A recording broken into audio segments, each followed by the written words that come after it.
Contracts will be awarded by August 15, 2025 for the rehabilitation of the Station Road at La Plaine, Dalfonsi in Grand Colibri, and Cahome via Salisbury roads. Works on all these feeder roads will begin by September 2025. In keeping with our commitment to rehabilitate farm and feeder roads each year, this fiscal year, we are adding Buck Feeder Road in Portsmouth, while another section of Mopo Road in Grand Bay will be repaired. Fisheries and blue economy. Mr. Speaker, the fisheries and blue economy subsectors are critically important in enhancing economic resilience, creating new investment opportunities, increasing food security, reducing the food import bill, and ultimately creating job opportunities for our people. As part of this government's effort to develop the blue economy, we have introduced proposed legislation to operationalize the Sperm Whale Reserve. The bill to enact the Sperm Whale Reserve Act received its first reading in Parliament in June of this year. The government has concluded further consultations with stakeholders and plans to return to Parliament no later than September 30th, 2025 for the second and third reading of the bills to facilitate its enactment into law. Mr. Speaker, over the past year, government has invested approximately $5.2 million in strengthening the fisheries sector. This investment included the distribution of engines, restoration of boat building sites, and the construction of 53 fiberglass boats, 20 of which have already been delivered to the beneficiaries. Additionally, capacity building initiatives in boat building are underway to enhance local skills and self-sufficiency. Significant progress has also been made in the restoration of fish landing sites, with completion of Bioche and Dubla, while Maho is nearing completion. Work on the Newtown, Fokole, Stowe, Scott's Head, Saint-Sauveur are expected to begin by August of 2025.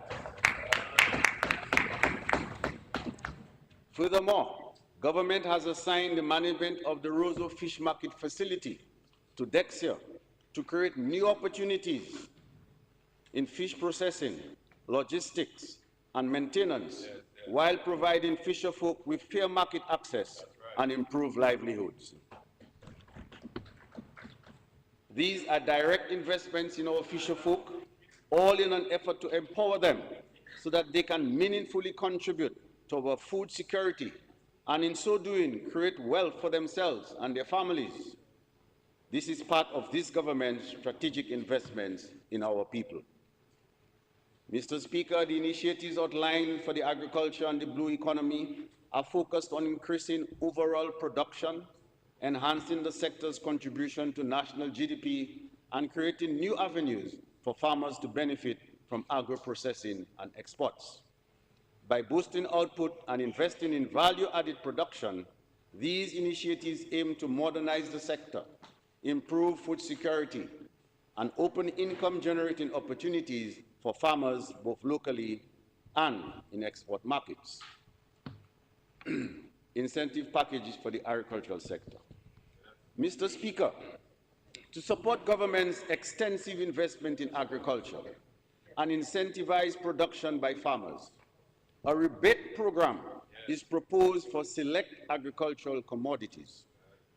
The rebate is meant to assure farmers that with a guaranteed investment, government will provide additional support to extend their production. This is essentially a partnership between government and farmers to enhance food security and help realize the goals of increased agricultural productivity. The following will form the basis of this rebate program. Farmers investing in housing and infrastructure for poultry, a minimum of 5,000 broilers, including stock and feed, will receive a rebate of 40% of cost up to a maximum of $20,000. For investments in protected agriculture, fully enclosed, including hydroponics, 50% of the cost, up to $20,000. Partially enclosed, 50% as well of the cost, up to $9,000. The following investments, establishment, and rehabilitation in specific commodities will benefit from the following rebates. Citrus establishment per acre, 50% of cost up to $2,000. Cocoa establishment per acre, 50% of cost up to $2,200. Cocoa rehabilitation per acre, 50% of cost up to $1,500 per acre. Coffee establishment per acre, 50% of cost up to $2,200. Coffee rehabilitation per acre, 50% of cost up to $1,500.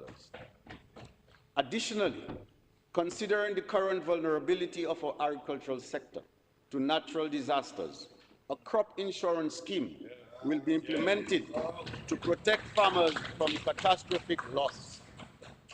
The scheme will prioritize vulnerable commodities such as plantains, bananas, and other high-risk crops in the first instance. This initiative would include joint contribution by farmers and the government. Mr. Speaker, these interventions will further strengthen our food systems and move us closer to the 2030 goal of EC 700 million contribution from agriculture to GDP.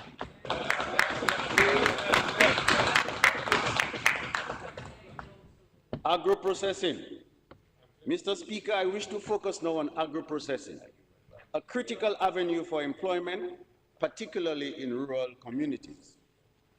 Presently, support for agroprocessing is being channeled to the government entities, namely the Small Business Unit, Ministry of Agriculture, Dominica Youth Business Trust, and Aid Bank and Dexia. Government continues to play a key role in advancing agroprocessing by building the capacity of entrepreneurs through technical support to establish and manage their businesses. This support includes the provision of tax concessions, access to financing for startup and expansion, and the procurement of supply and essential equipment. Efforts have also been focused on promoting price stability, enhancing investor confidence, and facilitating and marketing purchase and sale of agro-processed products, both locally and in the international markets. Mr. Speaker, each year, we witness the emergence of new and improved local products, which reflects the creativity, innovation, ambition, and entrepreneurial spirit of our agro-processors.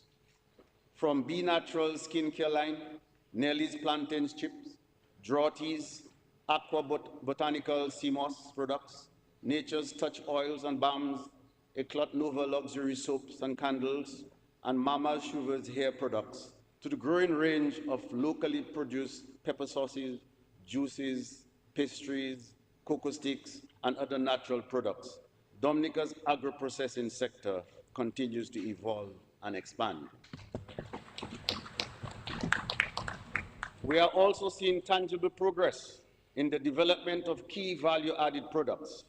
Passion fruit pulp is now readily available for local juice production and export, while pepper mash is being developed to meet the needs of both local processors and new export markets. To further strengthen agro-processing, we will provide targeted support to plantain chip producers and processors of other plantain byproducts. This includes exploring market expansion opportunities and implementing a robust service delivery framework to help scale production and meet growing consumer demands. These efforts are part of our broader strategy to strengthen agro-processing, increase exports, and create sustainable income opportunities across the value chain. Government will also, through the Dominica Youth Business Trust, DYBT, provide equipment and packaging support to 138 micro, small, and medium enterprises during this fiscal year at a cost of $3.2 million.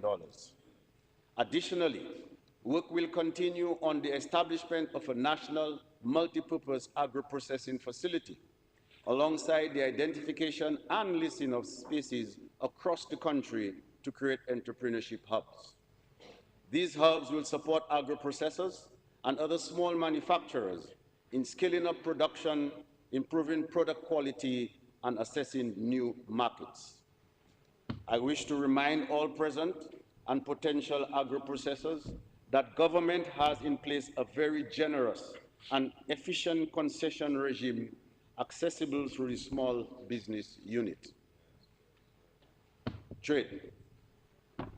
The progress we have made in agriculture and fisheries has been supported by sustained investments in programs and projects designed to boost trade, business, and investment. These efforts are central to our goal of building a transformed, diversified economy. Through strategic diplomacy, meaningful dialogue, and targeted partnerships across key sectors, this government has laid a solid foundation for sustainable development, protecting our natural interests while unlocking new opportunities for growth. We have continued to pursue the reduction of trade barriers, the expansion of export markets, and the attraction of foreign direct investment, all aimed at strengthening Dominica's economic resilience. During the last fiscal year, government provided $3.6 million to the Dexia Revolving Fund. Of this amount, Dexia made 2,466 purchases from 587 farmers at a total cost of $1.9 million.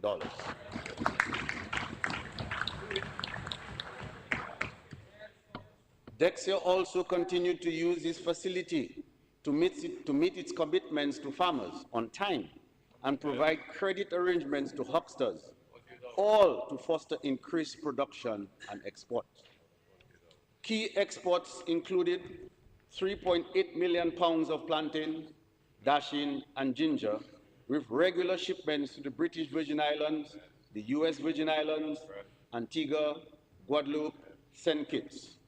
3 successful shipments of plantains, totaling 61,500 pounds, were also sent to Miami, advancing efforts to penetrate the US market.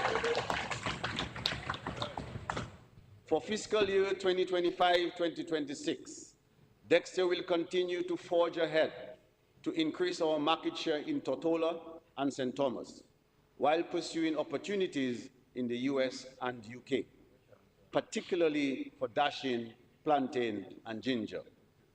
Additionally, Dexia will enhance operations at the Roseau Fish Market facility with the overall objective of increasing local market penetration, improving product quality and marketing, and advancing export readiness via EU and US certification. Micro, small, and medium-sized enterprises. Mr. Speaker, our government remains deeply appreciative of the critical role that micro, small, and medium-sized enterprises play in our national development. As engines of job creation, innovation, and local investment and growth, they are central to building a resilient and adverse economy. In 2024-2025, through the Small Business Support Unit, government provided targeted support to strengthen MSMEs.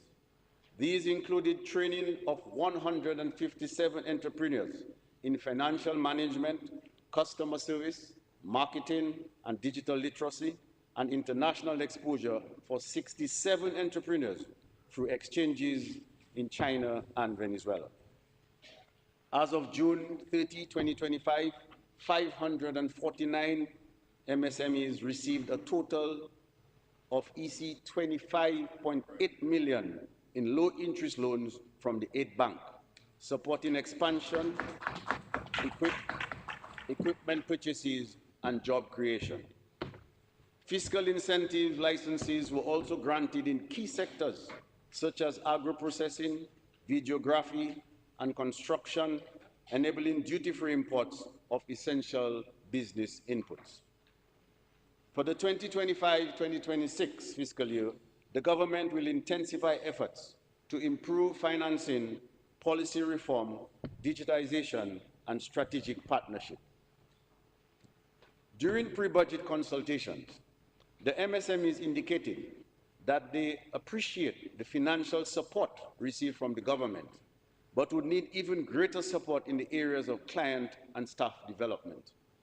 To this end, the government has allocated funds for the development of a small business institute curriculum in collaboration with the Dominica State College to offer training in marketing, entrepreneurship, digital transformation, and customer service, which would lead to formal certification in business management. Grant and concessional financing will continue, particularly for startups and expanding businesses. Furthermore, as a means of further increasing support to our MSMEs, government will host an expo showcasing Dominica's products to major players in the regional market. This will enhance market access, visibility, and investment opportunities for our businesses. Mr. Speaker, we move to tourism now. Mr. Speaker, Dominica stands proudly at the forefront of the global movement towards sustainable tourism. As the nature island, our approach is rooted in preserving the island's pristine rainforest, vibrant coral reefs, volcanic peaks, and unique cultural heritage, while offering visitors authentic, meaningful experiences that honor our people and our environment. Tourism, Mr. Speaker, is one of the main driving forces of our economy, contributing significantly to employment, foreign exchange earnings, and community development. It is a sector with immense potential to transform lives and stimulate growth across multiple industries, such as hospitality, transportation, agriculture, culture, and the creative arts. As such, government continues to place strategic focus on the strengthening and expanding Dominica's tourism offerings. Our focused investments are yielding positive results. In fiscal year 2024-2025, visitor arrivals increased by 9.9%. That is over the previous year, over the 2023-24 period, and 66.4% over the pre-pandemic levels. Stay-over visitors exceeded pre-pandemic levels by 35.1%. And cruise arrivals doubled with an 83% increase. Mr. Speaker, every aspect of the tourism sector exceeded expectations. Noteworthy is a 35% increase in visitor arrivals for Mas Dominic 2025, and a 9% increase for the 2024 World Creole Music Festival. Hotel occupancy rates doubled during the 2024-2025, reflecting the growing appeal of Dominica's festivals and events. Mr. Speaker, for years, limited connectivity hampered our growth. But under the leadership of this Dominica Labour Party government, we have delivered real, measurable progress in this critical area. Progress that was promised by past administration, but relies only under our leadership. Upgrades to the Douglas Charles Airport, including the installation of runway lighting, extension, and grooving, have significantly enhanced the airport's capacity and reliability. Coupled with direct negotiations with major carriers, these improvements have led to increased visitor arrivals into Dominica, especially from key North American markets. In addition, Caribbean Airlines will commence service to Dominica from San Juan beginning next month, further strengthening our regional and international links. We continue to implement our aggressive route development strategy to secure airline commitments ahead of the commissioning of the international airport. In addition to the direct flights from major carriers such as American Airlines and United Airlines, we are pursuing direct flights from Toronto, Atlanta, and St. Thomas. While discussions with other regional and international airlines, including British Airways, Virgin Atlantic, and Condor, are ongoing and promising. These actions are not only increasing arrivals in the short term, but also proactively positions Dominica to benefit from increased airlift as soon as the new airport becomes operational. Mr. Speaker, despite these impressive gains, we recognize the need to intensify our efforts to further enhance Dominica's standing as a global model for sustainable tourism based on environmental stewardship, cultural authenticity, and community empowerment. Dominica possesses a unique blend of cultural, ecological, and agricultural assets that set us apart in the region. Our rich tapestry of cultures, including our Creole, Kalinago, and Maroon heritage, our deep-rooted agricultural traditions, our wellness practices grounded in nature, and our unspoiled marine and rainforest ecosystems. Therefore, we are reimagining our tourism model to better capitalize on these natural and cultural assets. Our renewed approach will, firstly, drive inclusive national growth by strengthening linkages between tourism and key sectors such as agriculture, fisheries, culture, wellness, and small business development. Secondly, preserve and celebrate Dominica's rich natural and cultural heritage, ensuring that all development aligns with our identity as the nature island of the Caribbean. Thirdly, focusing on promoting high-value, low-impact tourism, prioritizing quality over quantity while maintaining ecological balance. And lastly, empowering communities through training, microfinancing, and the promotion of local stories and traditions. Mr. Speaker, this focus on authenticity and sustainability extends beyond our landscape and communities into our oceans. Dominica has demonstrated its long commitment to marine conservation with the recent designation of the world's first and only sperm whale sanctuary. This 200 square mile marine protected area positions us to generate significant revenue while serving as a branding asset for the country. The reserve will serve as a powerful symbol of Dominica's commitment to responsible tourism and further distinguish our brand as a leader in eco-conscious travel and environmental stewardship. Accommodation. Mr. Speaker, demands for Destination Dominica is expanding at a rapid pace. As a result, finding high standard accommodation, particularly during peak season, is becoming a challenge. During this fiscal year, we anticipate that Tranquility Beach Resort in Salisbury, Ocean Edge in Castle Comfort, and Sanctuary Rainforest Resort in the Rose Valley will commence operations, while Aniki Resort in Picard is expected to become operational by October 2026.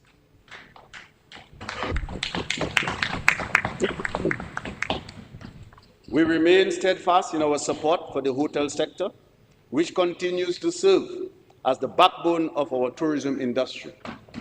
Through targeted incentives, professional training, marketing partnerships, and efforts to improve airlift capacity. At the same time, we recognize the importance of a growing niche, authentic, sustainable, design-conscious accommodations that offer more intimate and immersive experiences.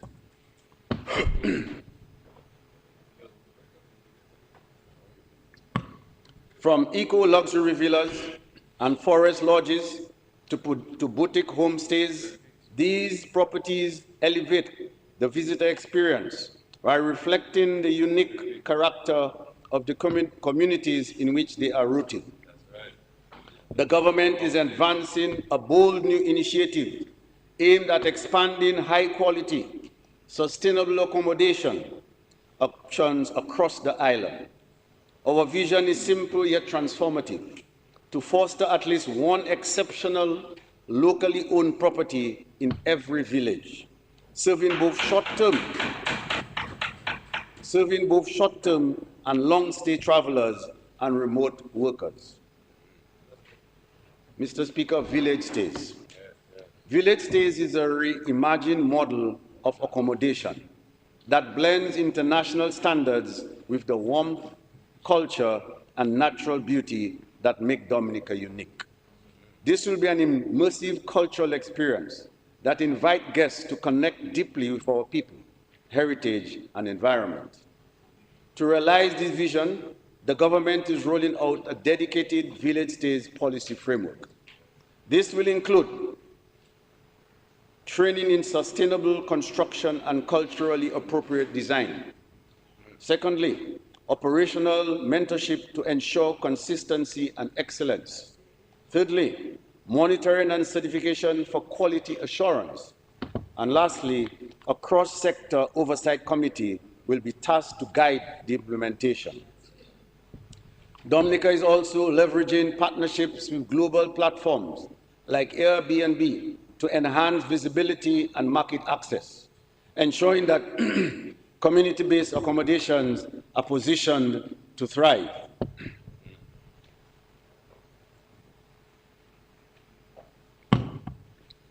Furthermore, Mr. Speaker, residents, particularly property owners along the Waitikubuli National Trail, are being encouraged to develop bed and breakfast accommodations to enhance the trail's experience.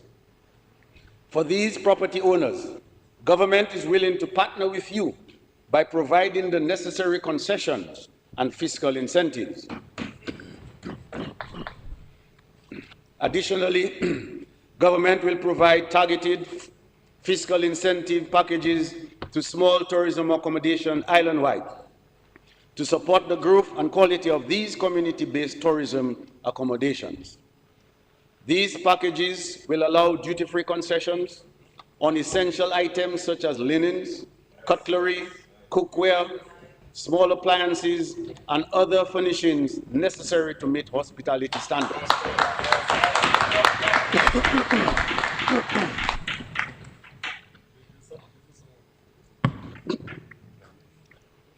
By reducing the upfront cost of outfitting and upgrading these properties, we aim to encourage high levels of participation, improve the guest experience, and ensure that locally owned tourism accommodation are prepared for the sharp increase in stayover visitors' arrivals, which are projected when the international airport, now under construction, becomes operational. Applications for these concessions should be made through the Ministry of Tourism. This community-driven approach to the sector will be supported with the launch of a community tourism accelerator, providing technical training in experience design, micro grants, and access to small business funding, storytelling and content development support, and market access through national and global platforms.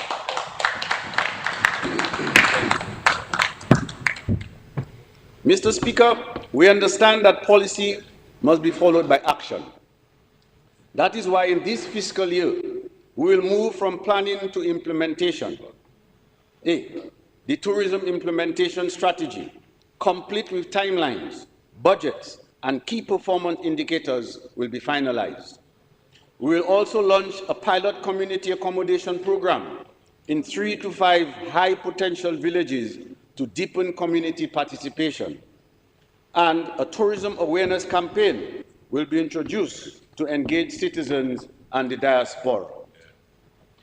To ensure that these initiatives are effectively executed, we will strengthen the overall governance and institutional framework for tourism by establishing a National Tourism Council to coordinate cross-sectoral action, reinforcing the capacity of the Discover Dominic Authority and the Ministry of Tourism, holding regular consultations with stakeholders, and implementing a monitoring and evaluation framework to track progress. It would be remiss of me not to remind our citizens of the nationwide Keep Dominica Clean and Green. This campaign was launched last year. This initiative calls on every citizen, resident, and visitor to take responsibility for the cleanliness and beauty of our island. Each of us has a role to play, as we are all stakeholders in and beneficiaries of a cleaner environment. Mr. Speaker, through these thoughtful initiatives, we aim to triple tourism contribution to gross domestic product, ensuring that Dominica can participate in and benefit from this vibrant industry. Mr. Speaker, this government has no doubt demonstrated its commitment to development of sustainable energy sources and is working to ensure that 100% of the island's electricity is generated from domestic renewable energy sources by 2030.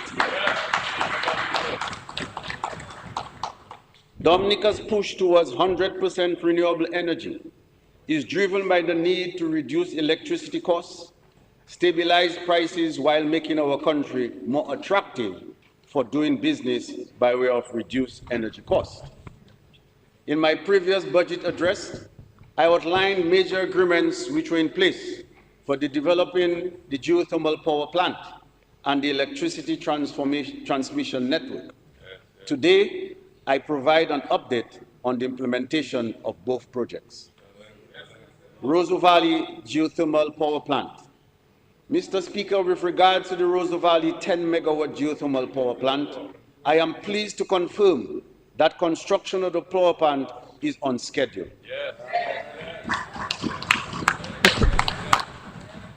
The turbines, generators, pipelines to the geothermal wells, and cooling systems are on site, and installation works are progressing.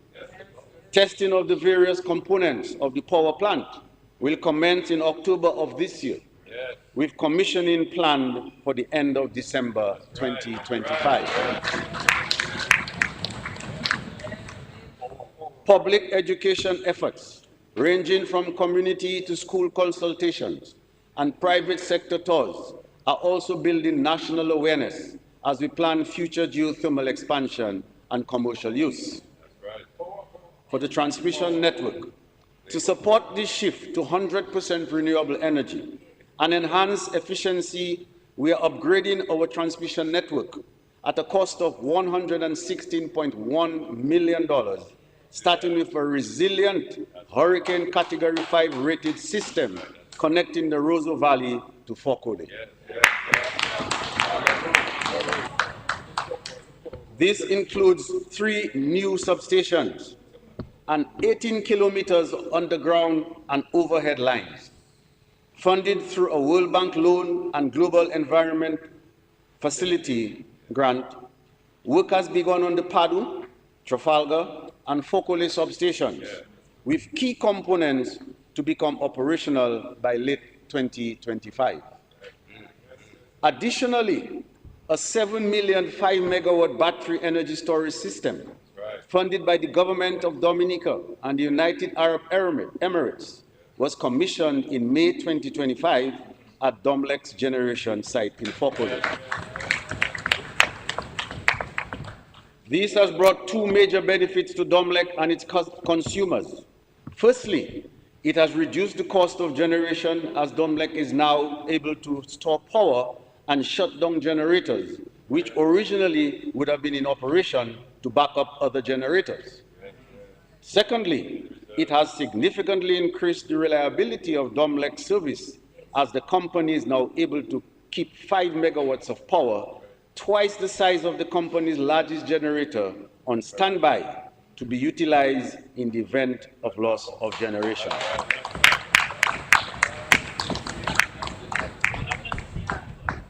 Mr. Speaker, I move on to infrastructure. Mr. Speaker, implementing infrastructural projects is not only to satisfy sector objectives, but to pursue broader national development targets of sustainable growth and resilient development. In our country, infrastructure development is a very costly venture, largely due to our topography, our many rivers, waterways and ravines, and regular rainfall, among many others. This government is guided and guarded by these realities and tries to ensure that the projects are undertaken in a coordinated manner, ensuring cost minimization and overall efficiency. Furthermore, we aim to ensure job creation and maximize direct benefits to our businesses and citizens. At present, our most significant infrastructure investments are concentrated in the areas of ports and roads. These substantial initiatives are generating higher revenues, more sustainable jobs for our people, and an improved standard of living for everyone, which in the end will foster higher growth and economic independence of our people and our country. The International Airport. Mr. Speaker, since the mobilization and commencement of construction of Dominica's International Airport, we have made substantial progress in transforming this long-awaited national priority into a reality.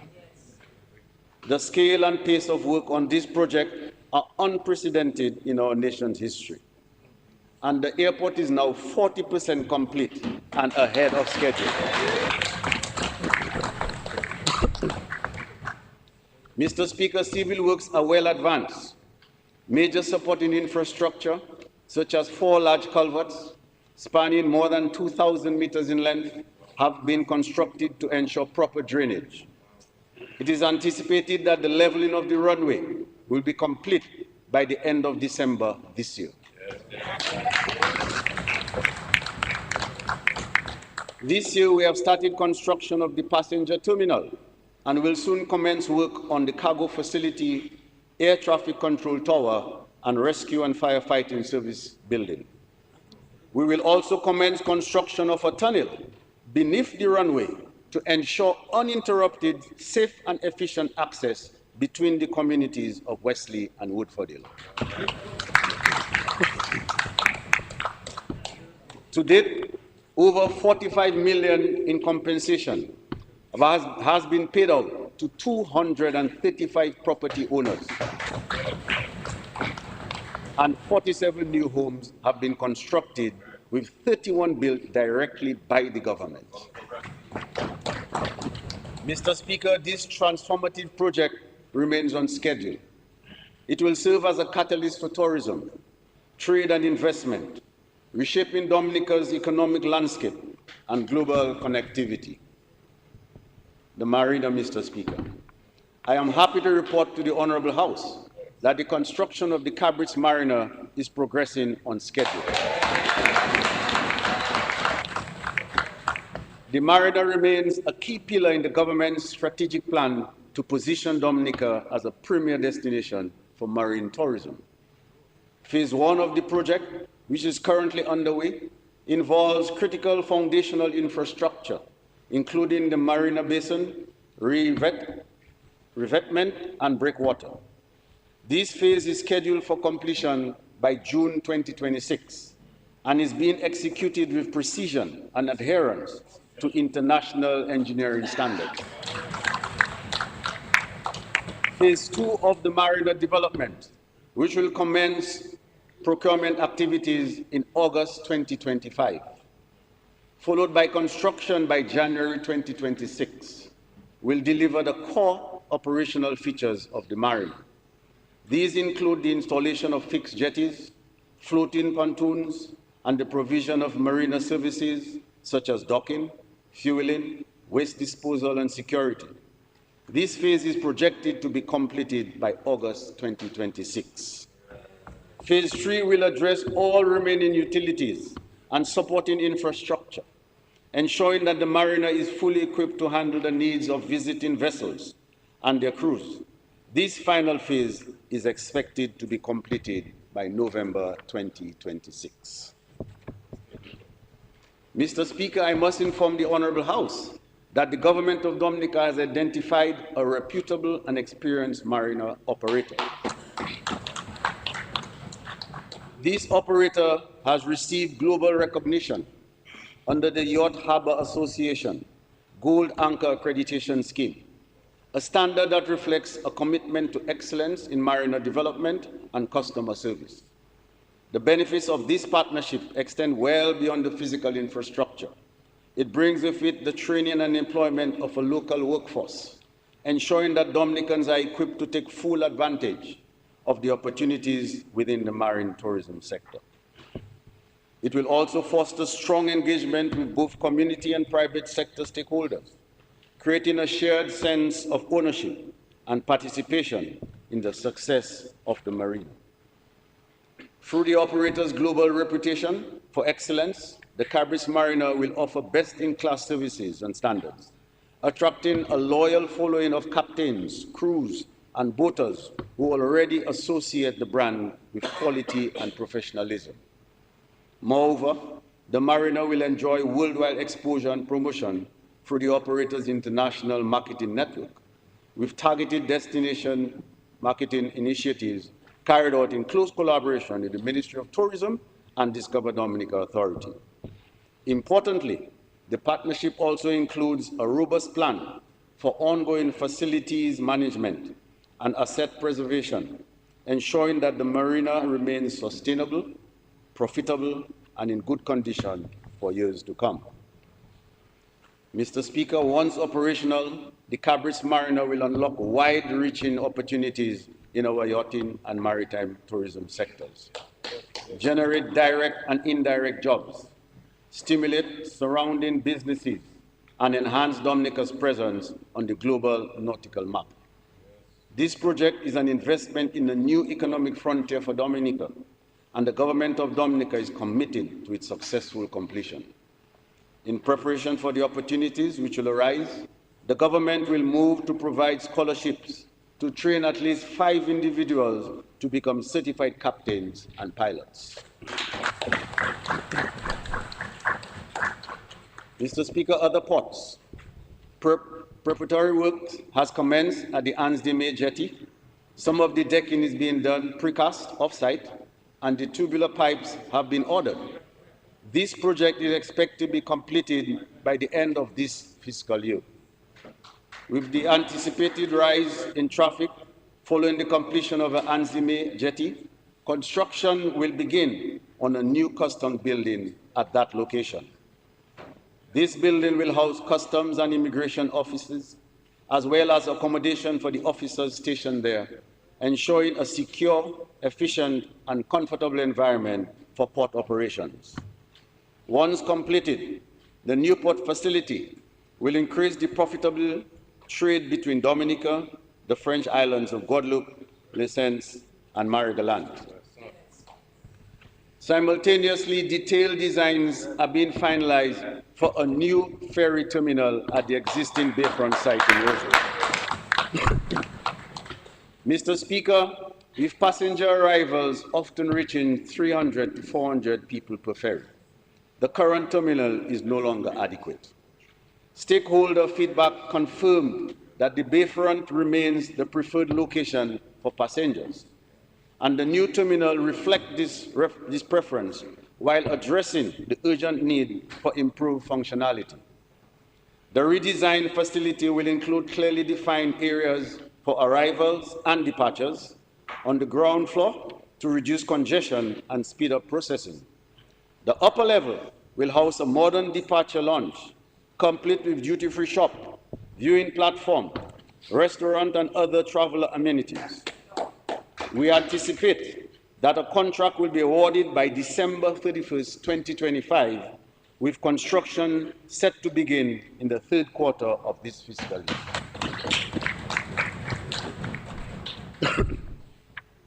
Mr. Speaker, these extensive investments in our port infrastructure are more than physical upgrades. They are part of our broader strategy to welcome the world to Dominica, unlock the full value of our nature island brand, and to do so sustainably. By modernizing our ports, we are positioning Dominica to increase trade, boost agricultural and tourism revenues, generate sustainable jobs, raise per capita income, and build a stronger, more resilient economy for all. Mr. Speaker, roads. Mr. Speaker, this government has relentlessly pursued its ambition to provide Dominica with safe, durable, and climate-resilient roads. Today, major road projects are underway in every region of the country, reflecting the scale and ambition of our infrastructure agenda. Largest of these is the East Coast Road project from Boadiab to Hatton Garden via Cassibrus and the Kalinago territory, valued at a whopping $227.8 million. Works are targeted to end in October 2025 with the completion of the Pegwa Bridge. The upgraded road network will facilitate better access to markets, healthcare, and education for residents of the eastern communities. Accordingly, it will boost tourism by providing improved and safer routes to natural attractions and cultural sites, including the Emerald Pool and the Kalinago territory, thereby contributing to the overall economic development of these communities and Dominica by extension. Mr. Speaker, as one major road is at the point of completion in the east, another has started in the south of the country. Loubier to Grand Bay Road started in February of this year with grant funding of $117 million from the government of the United Kingdom. The primary focus of this project is road widening, improved drainage, and construction of 5 bridges. It is anticipated that government will be required to provide counterpart financing for additional works required along that route, which are presently not included in the scope of works. Initial preparations are also underway for the complete rehabilitation of the road from Portsmouth to Hatton Garden to be funded by the government of the People's Republic of China.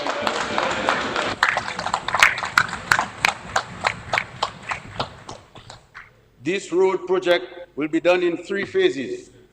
Phase 1 will be from Portsmouth to Ansdime, Phase 2 from Ansdime to Wesley, and Phase 3 from Wesley to Hatton Garden. This major road improvement project will include the replacement of all 39 bridges from single lane to double lane,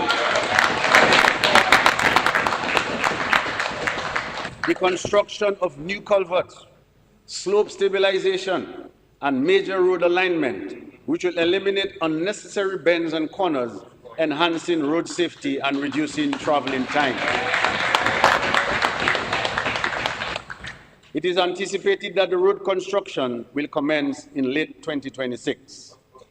Government is investing over $4.9 million in critical road edge failures and drainage rehabilitation projects across the island as well, to improve road safety and strengthen climate resilience. These works include the construction and reinforcement of retaining walls in Bells, Bioche, Penrise, Roger, St. Joseph, to stabilize slopes and prevent erosion along these major roadways. Additionally, drainage upgrades are underway through the rehabilitation and replacement of box culverts in St. Joseph and Salisbury. These projects feature reinforced concrete structures, spillways, catch pits, wing walls, and safety guardrails to enhance the durability of the road network and reduce vulnerability to extreme weather events. Collectively, Mr. Speaker, these infrastructure works will ensure safer, more reliable transportation routes for residents and visitors alike. The digital economy, Mr. Speaker. The government has expressed a clear vision to build the digital economy through digital transformation across the public and private sector to increase resilience, inclusion, and innovation.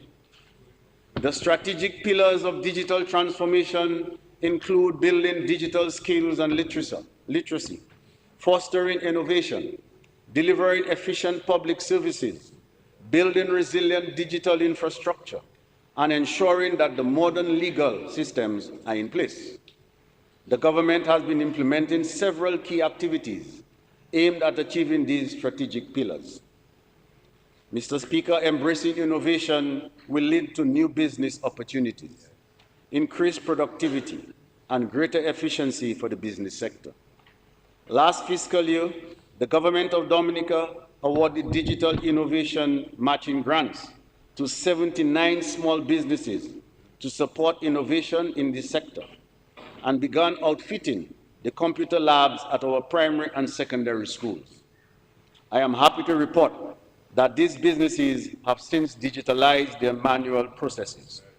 Furthermore, as part of a drive to enhance efficiency and accessibility to the public service, government has in place an e-services web and mobile portal providing citizens with a one-stop shop for information, applications, and payments for a full range of government services.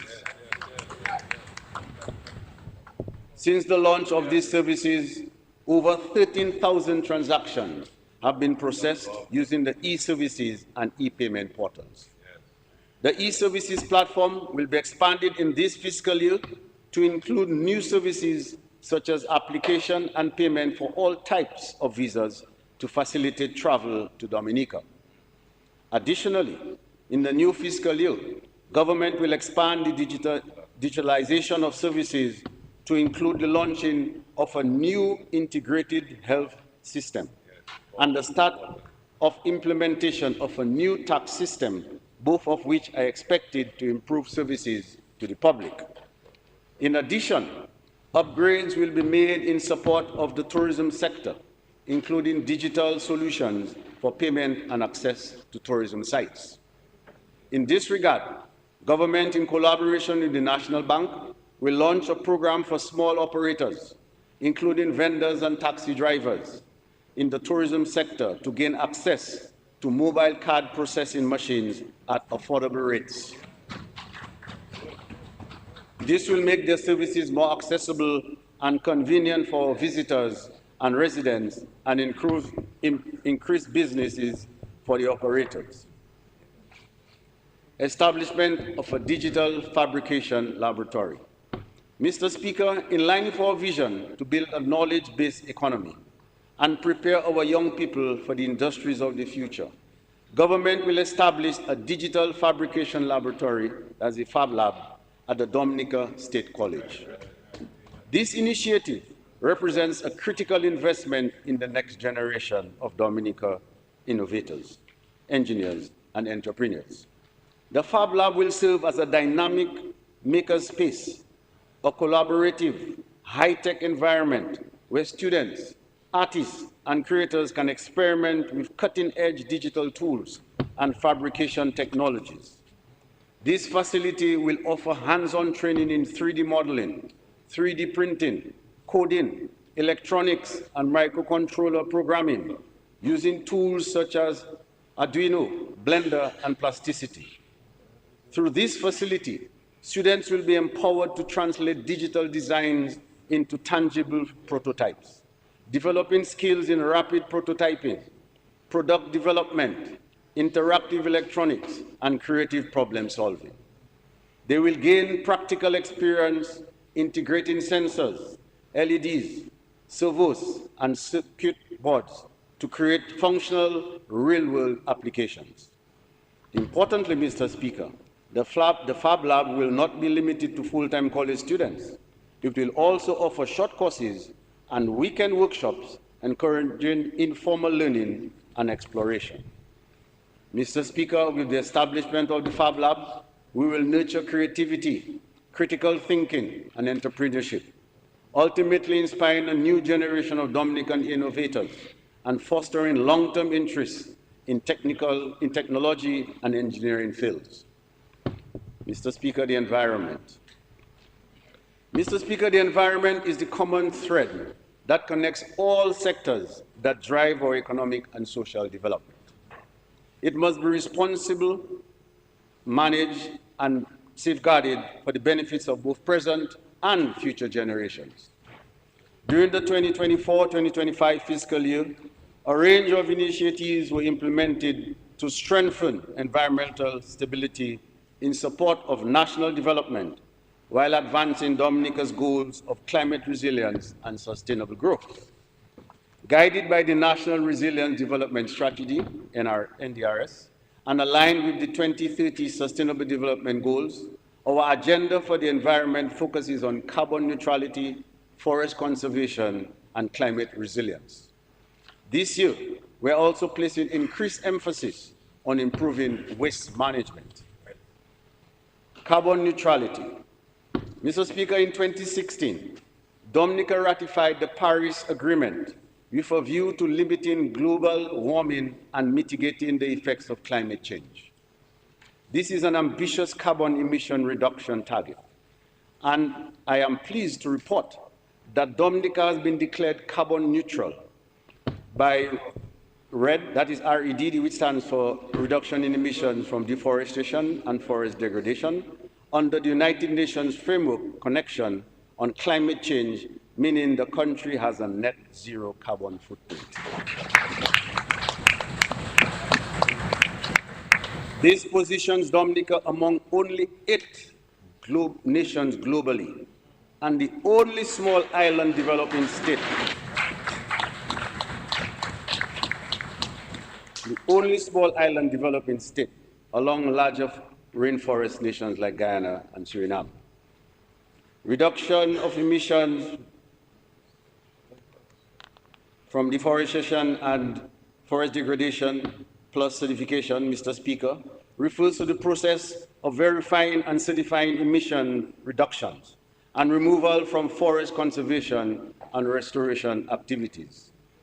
This accomplishment aligns with international climate goals, including the Paris Agreement target of net zero emissions by 2050. Dominica's leadership in sustainability demonstrates that environmental stewardship is a matter of commitment and vision, not size. Forest conservation. Mr. Speaker, in keeping with our focus on forest conservation, the government advanced a comprehensive portfolio of programs and projects during the review period under the Public Sector Investment Program, with support from regional and international development partners. Foremost among these is the Post-Hurricane Maria Reforestation Program, aimed at restoring Dominica's forest ecosystems, increasing biodiversity, and revitalizing local livelihoods. This program, supported by the Green Climate Fund and the Partnership Initiative for Sustainable Land Management, continues to expand reforestation efforts across the island, with active propagation at nurseries in Pocasset, Grand Bay, Soufriere, Bells, Melvin Hall, and Delis. Thousands of forest fruits and ornamental plants were distributed to farmers, schools, and communities to promote environmental restoration and beautification. The division also undertook critical works under the rehabilitation of trails and facilities at ecotourism site projects managed by the National Parks Unit. Infrastructure upgrades were completed at high-traffic visitor sites, including Emerald Pool, Trafalgar Falls, and the Boiling Lake Trail. Improvements included safety railings, new signage, and trail resurfacing. Through the support of the World Bank Jeff 7 project, new tools and equipment were procured to support maintenance and climate resilience of these sites. Contracts have also been signed for the rehabilitation of segments 4 and 11 of the Waiti-Kubuli National Trail. As a result of these investments, revenue generated from ecotourism site user fees has risen significantly, with net earnings reaching over 1.44 million as of May 2025. Mr. Speaker, under the Soil Care 2 project, Dominica is playing a leading role in promoting sustainable land management across the region. This EC 6.75 million initiative, funded by the Global Environment Fund, Jeff, will upgrade our national soil laboratory to Tier 2 standards, digitize soil maps, and carry out a national soil survey that include carbon analysis. The project also features a regional component focused on indigenous peoples, as well as scholarships and training to build local expertise in soil science, geographic information systems, and land restoration. Mr. Speaker, climate resilience.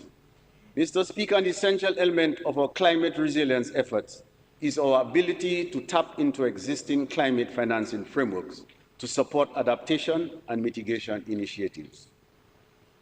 Through strategic partnerships with the Green Climate Fund, GCF, we have secured substantial support for a broad range of climate-resilient projects, many of which are already underway or in advanced stages of planning. The GCF has approved EC 6.8 million in support of Dominica's transition to a low-carbon economy.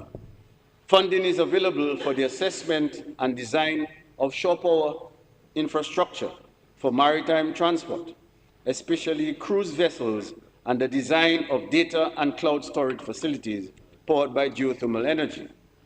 This means that Dominica is taking concrete steps to reduce greenhouse gas emissions in key sectors.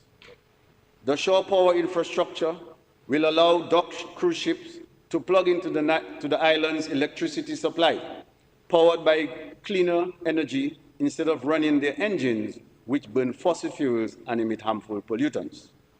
Designing data and cloud storage facilities powered by geothermal energy positions Dominica to support digital development in an environmentally sustainable way. Both initiatives contribute to our goal of building a low-carbon, climate-resilient economy.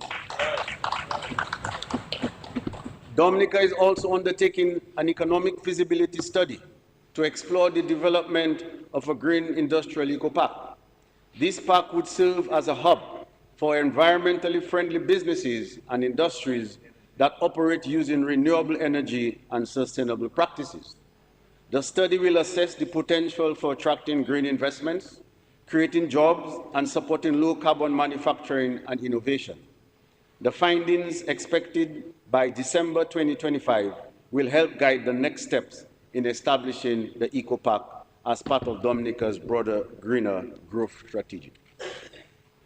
In addition, the GCF is supporting capacity building within the Ministry of Housing and Urban Development to help strengthen legal and policy frameworks related to resilient housing.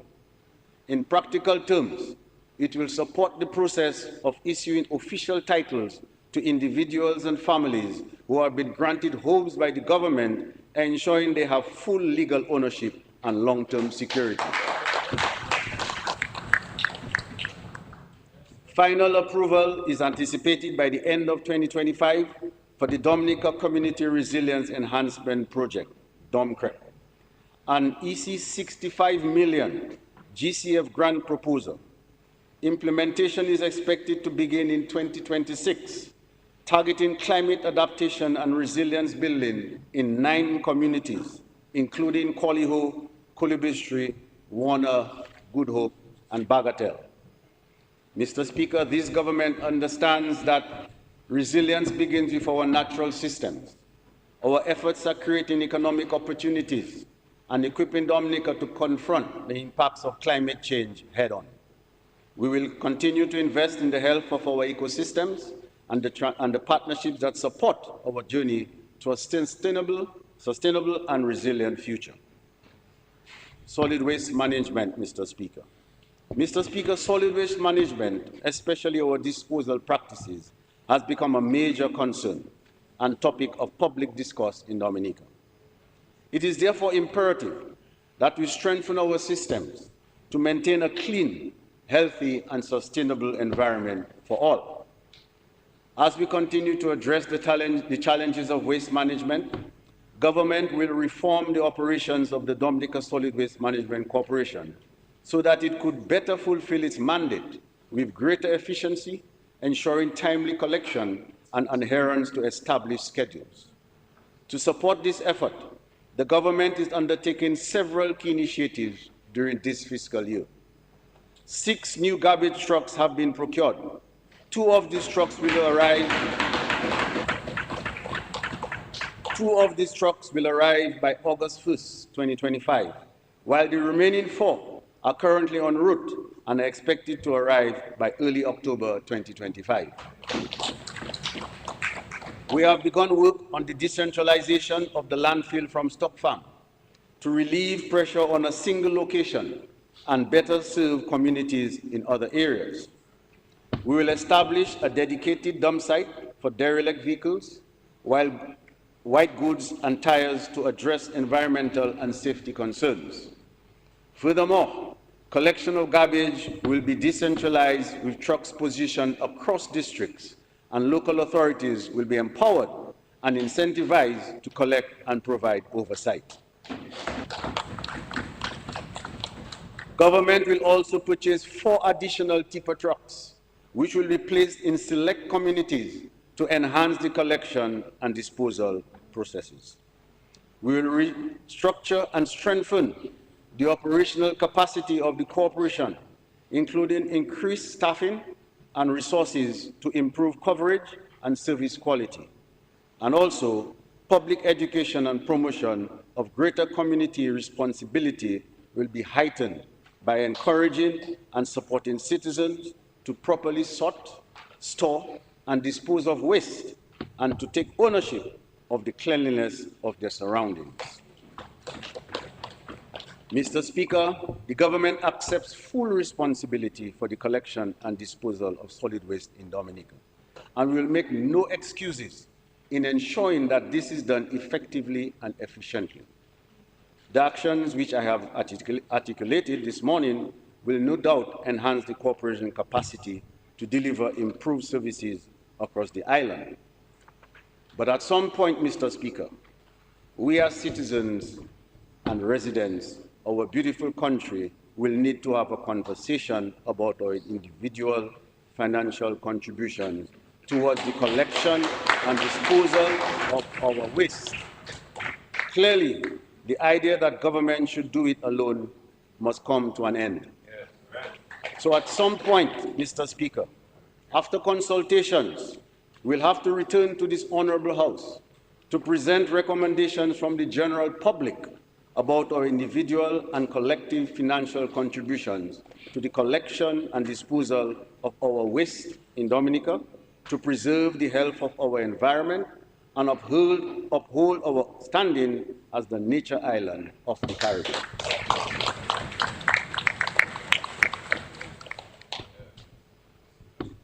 Health and social protection.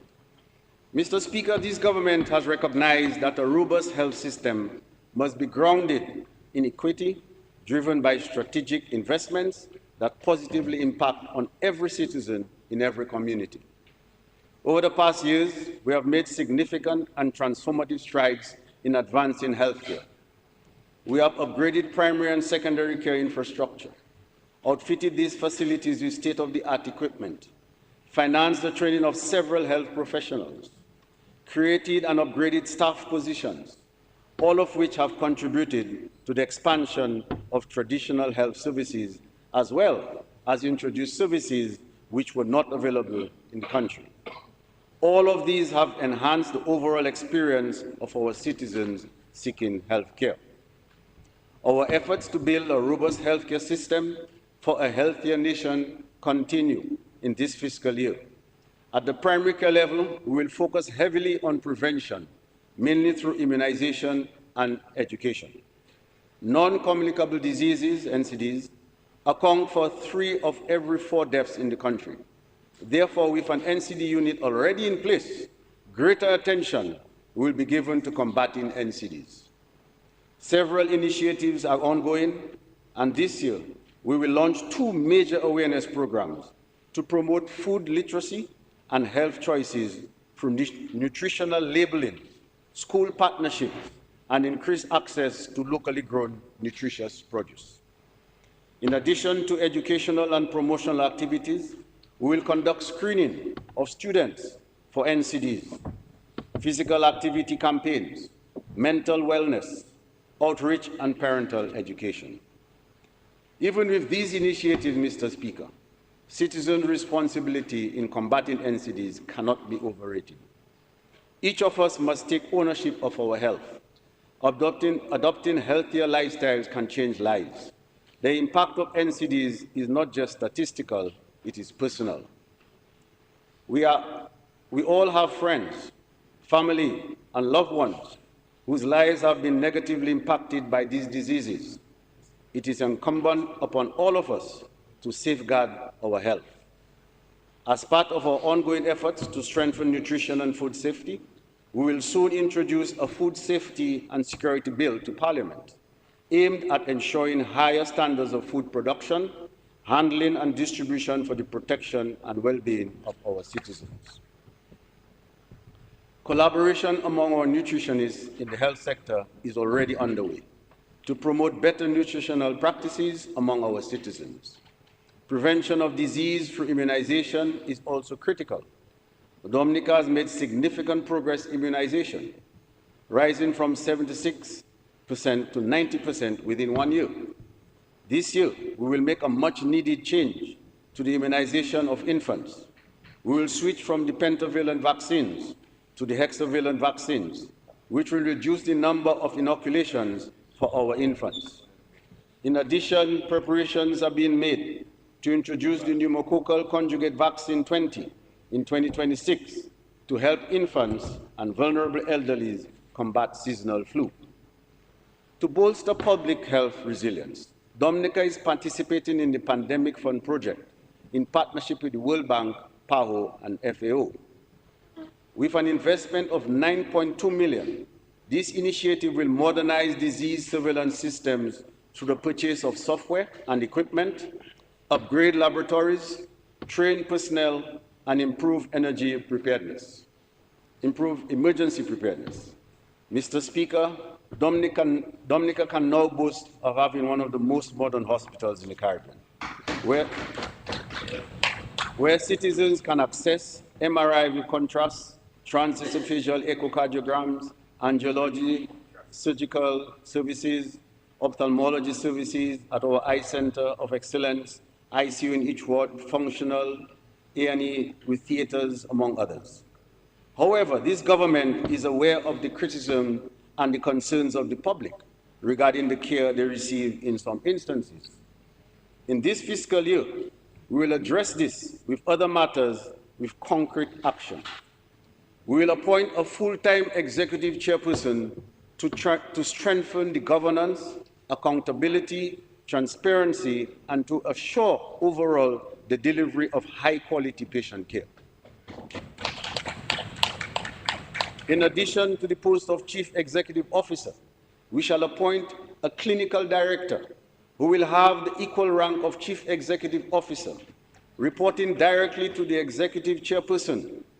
This individual will be responsible for overseeing the clinical and medical services and to ensure that we can address patient concerns in a proactive manner. We will engage an accreditation coordinator for the Dominica-China Friendship Hospital to guide us towards international good practice and accreditation in order to enhance the quality and credibility of our healthcare services. We'll establish a patient support unit at the hospital to improve communication and responsiveness to patients and their families. That unit will also work closely with the recently revamped quality department to ensure that patients receive the best quality care. The Medical Professions Bill and the Nursing and Midwife Bill will be presented to the Parliament in September of 2025. These bills will seek to address the rights and professionalism of our healthcare practitioners and the prioritizing of the welfare and safety of patients. The new structure for the nursing service, which was established in the last financial year, will continue to be implemented in this financial year. 11 new medical specialist positions will be created effective August 1, 2025. To ensure that all specialists are appointed in permanent positions, and an upgraded remuneration package will be approved for the medical specialists and other medical positions no later than August 6, 2025. To further motivate the nursing and medical services, this year government will launch a financial reward program for outstanding performance. This program will begin at the Dominica China Friendship Hospital, where patients and supervisors will evaluate the level of care provided by the doctors and nurses. A total of 10 awards will be granted per year for the most outstanding performers for the period.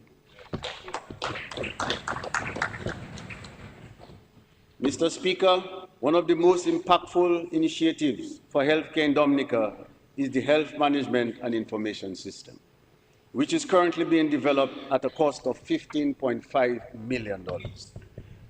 This transformative initiative will enhance the delivery of healthcare in Dominica as it will integrate patient records, diagnostics, and treatment histories across all facilities, hospitals, and health centers, as well as streamline clinical, financial, and operational functions.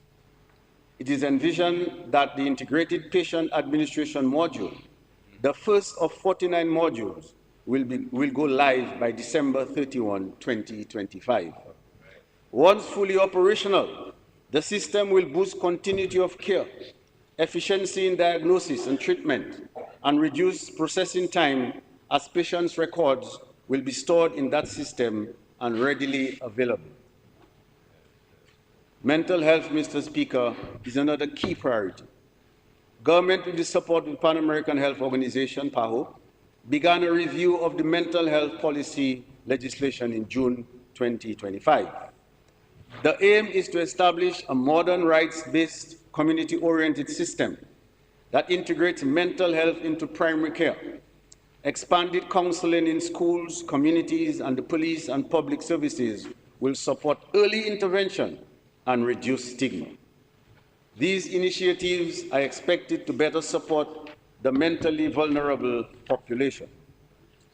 I want to assure our citizens that this government is fully aware of the challenges within our health sector, and we are deeply committed to addressing them with urgency and purpose.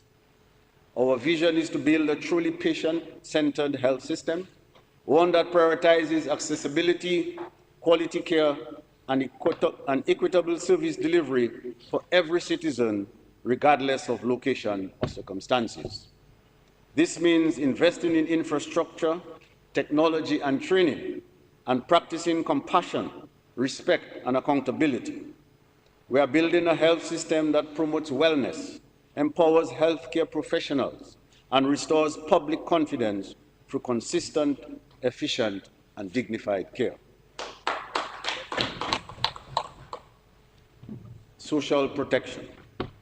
Mr. Speaker, this Dominica Labour Party government can boast of its deep commitment to the care and protection of our most vulnerable citizens. We pledge to continue to uphold and strengthen the robust and responsive social protection systems we have established to safeguard the dignity and well-being of those most in need. In this fiscal year, we will maintain our support through direct financial assistance, improve access to health care, and targeted programs for the elderly, persons with disability, children and single-parent families, ensuring, as we have always done, that every individual feels seen, valued, and supported. Our approach is based on the principles of equity and compassion. We are investing in proven initiatives such as the Yes We Care program, the over 65 non-contributory pensions, the school feeding program, free uniforms and books, free transportation for students, construction and repair of homes, among others. Further, we are empowering our citizens through training, education, access to finance and small business development, helping individuals move from vulnerability to self-reliance. Mr. Speaker, we assure our citizens that our well-being remains our top priority. We will maintain our social protection systems to ensure that every citizen, regardless of circumstances, has a fair and equal opportunity to live a dignified and fulfilling life. That is a promise we will uphold. At this juncture of our economic and social advancement, let me move to education. It is imperative that we rethink and revamp our education system to meet the evolving needs of our students and our country. Education reform is not just a necessity, it is an opportunity. By embracing innovative approaches, we can unlock the potential of our students, foster critical thinking, and equip them with the skills required to thrive in an ever-changing world. By prioritizing education reform, we invest in the future of our nation. We empower our children to become active citizens and leaders. We bridge gaps and create a more inclusive, acceptable society. Mr. Speaker, while we intend to review the entire education system, we have chosen to begin with early childhood education and primary education. That process will begin in earnest in September 2025. We believe that every child must be grounded in the basics of literacy and numeracy, but also exposed to a wide range of practical and creative skills, including agriculture, art, and music. This must be balanced with a focus on the child's mental and physical well-being through sports and other activities that nurture holistic development. A reformed education system, Mr. Speaker, must produce students who are not only equipped with knowledge, but who also possess critical thinking and analytical skills, an entrepreneurial spirit, and a deep sense of compassion for humanity and the environment. Our goal is clear. It is to nurture and produce well-rounded Dominican citizens who possess the creativity to innovate, the confidence to lead, and the values to contribute meaningfully to society. To support this vision, Mr. Speaker, we need school environments that match the kind of education we want for our children. That's why we have made major investments to upgrade our school facilities across the country. Work is progressing steadily on the construction of 6 new schools. Goodwill Secondary, Tetmon, Belvis-Chopin, Thibault, Calibeshi, and Sineku. And the Dominica Grammar School makes the 7th one, Mr. Speaker. These facilities remain on schedule for completion and handover in 2026. Notably, over 100 local jobs have been created through the construction of these schools. The schools are being constructed to create safer, more resilient, and better equipped learning environments for students and teachers alike. They will feature upgraded classrooms, laboratories, libraries, and digital infrastructure to support modern teaching and learning practices. I am especially pleased to highlight that the Goodwill Secondary School will be designated as Dominica's first center of excellence for technical and vocational education and training. This center will deliver specialized skills training in areas such as hospitality, food preparation, agriculture, electrical installation, and digital technologies, ensuring that our young people and those seeking new opportunities are equipped with practical, in-demand skills for the workforce. Mr. Speaker, the Dominica State College has established itself as the premier tertiary institution in the country. And over the past 23 years, it has produced graduates who have gone on to excel at universities across the Caribbean and around the world. Notwithstanding, in light of the evolving demands of the global education landscape, shaped especially by rapid technological change, the government of Dominica has recognized the importance of undertaking a comprehensive review of the Dominica State College. This review will critically assess the institution's mandate, structure, programs, and operations to ensure its continued relevance and effectiveness. To facilitate this process, An external consultant has been engaged. Education facility at the Aid Bank. Mr. Speaker, our long-standing investment in education has enabled thousands of Dominicans to pursue tertiary-level training, supported through direct government grants and low-interest student loans provided by the Aid Bank.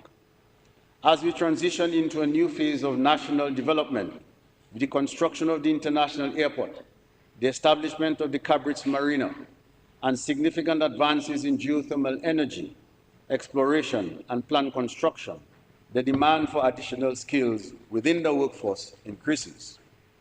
To ensure that our people are prepared to take advantage of these emerging opportunities, government will allocate an additional $2 million revolving fund to the Aid Bank, specifically for on-lending to young Dominicans at the concessionary interest rate of 2%.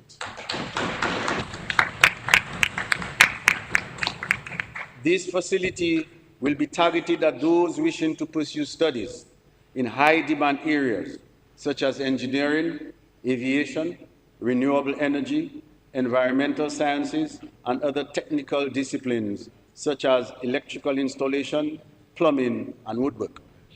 Mr. Speaker, this investment reflects our determination to strengthen our human resource and to ensure that our people are well positioned to benefit from our national development efforts. The public and police services.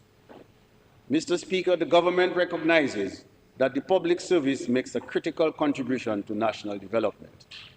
We therefore continue to reaffirm our commitment to strengthening the public service, investing in its capacity and improving conditions of employment for all officers. Our public officers are the backbone of our nation, the teachers who shape our future, the healthcare workers who save lives, the police officers who provide protection and public safety, and the public officers who deliver services to the public and who keep our systems running. Mr. Speaker, government continues to prioritize security of tenure of public officers.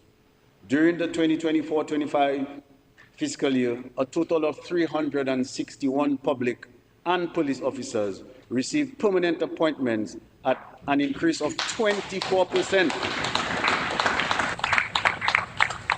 over the previous period. Included in this amount is the permanent appointment of 84 teachers. Additionally, 85 positions were created to regularize non-established officers to facilitate their permanent appointment in these positions. These officers have been serving in a non-established capacity for extended periods in positions deemed to be critical to the public service. The positions are youth sports officers, cultural officer, surveyor assistants, phlebotomists, pharmacy technician, conductors, customs guard, data entry clerk, dental surgery assistant, park wardens, environmental health officer, and rural library assistant. A collective bargaining agreement was finalized with the Police Welfare Association in March of this year and includes payment of an 8% salary increase for the 2024-2027 triennium.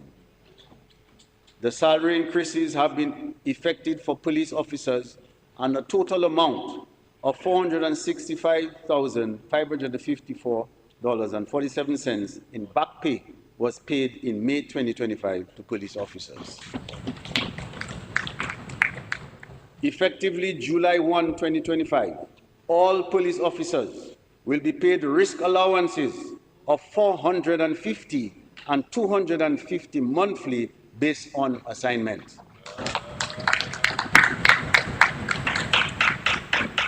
Traveling allowance has also been increased by 20% and an annual subvention of $25,000 paid to the Police Welfare Association.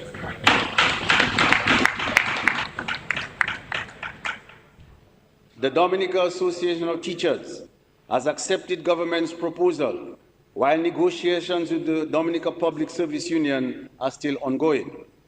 However, government has made offers regarding salary increases, increases in allowance, support to the unions, and other benefits to public officers. Additionally, an internal task force has been established to investigate and make recommendations with respect to pension reform for the public service. The review is ongoing, and it is the government's intention to implement recommendations on a phased basis after consultations with the union. Mr. Speaker, the public relies on the public service to deliver critical services in every sector. It is therefore important to build the capacity of our officers to efficiently provide high-quality services to the public.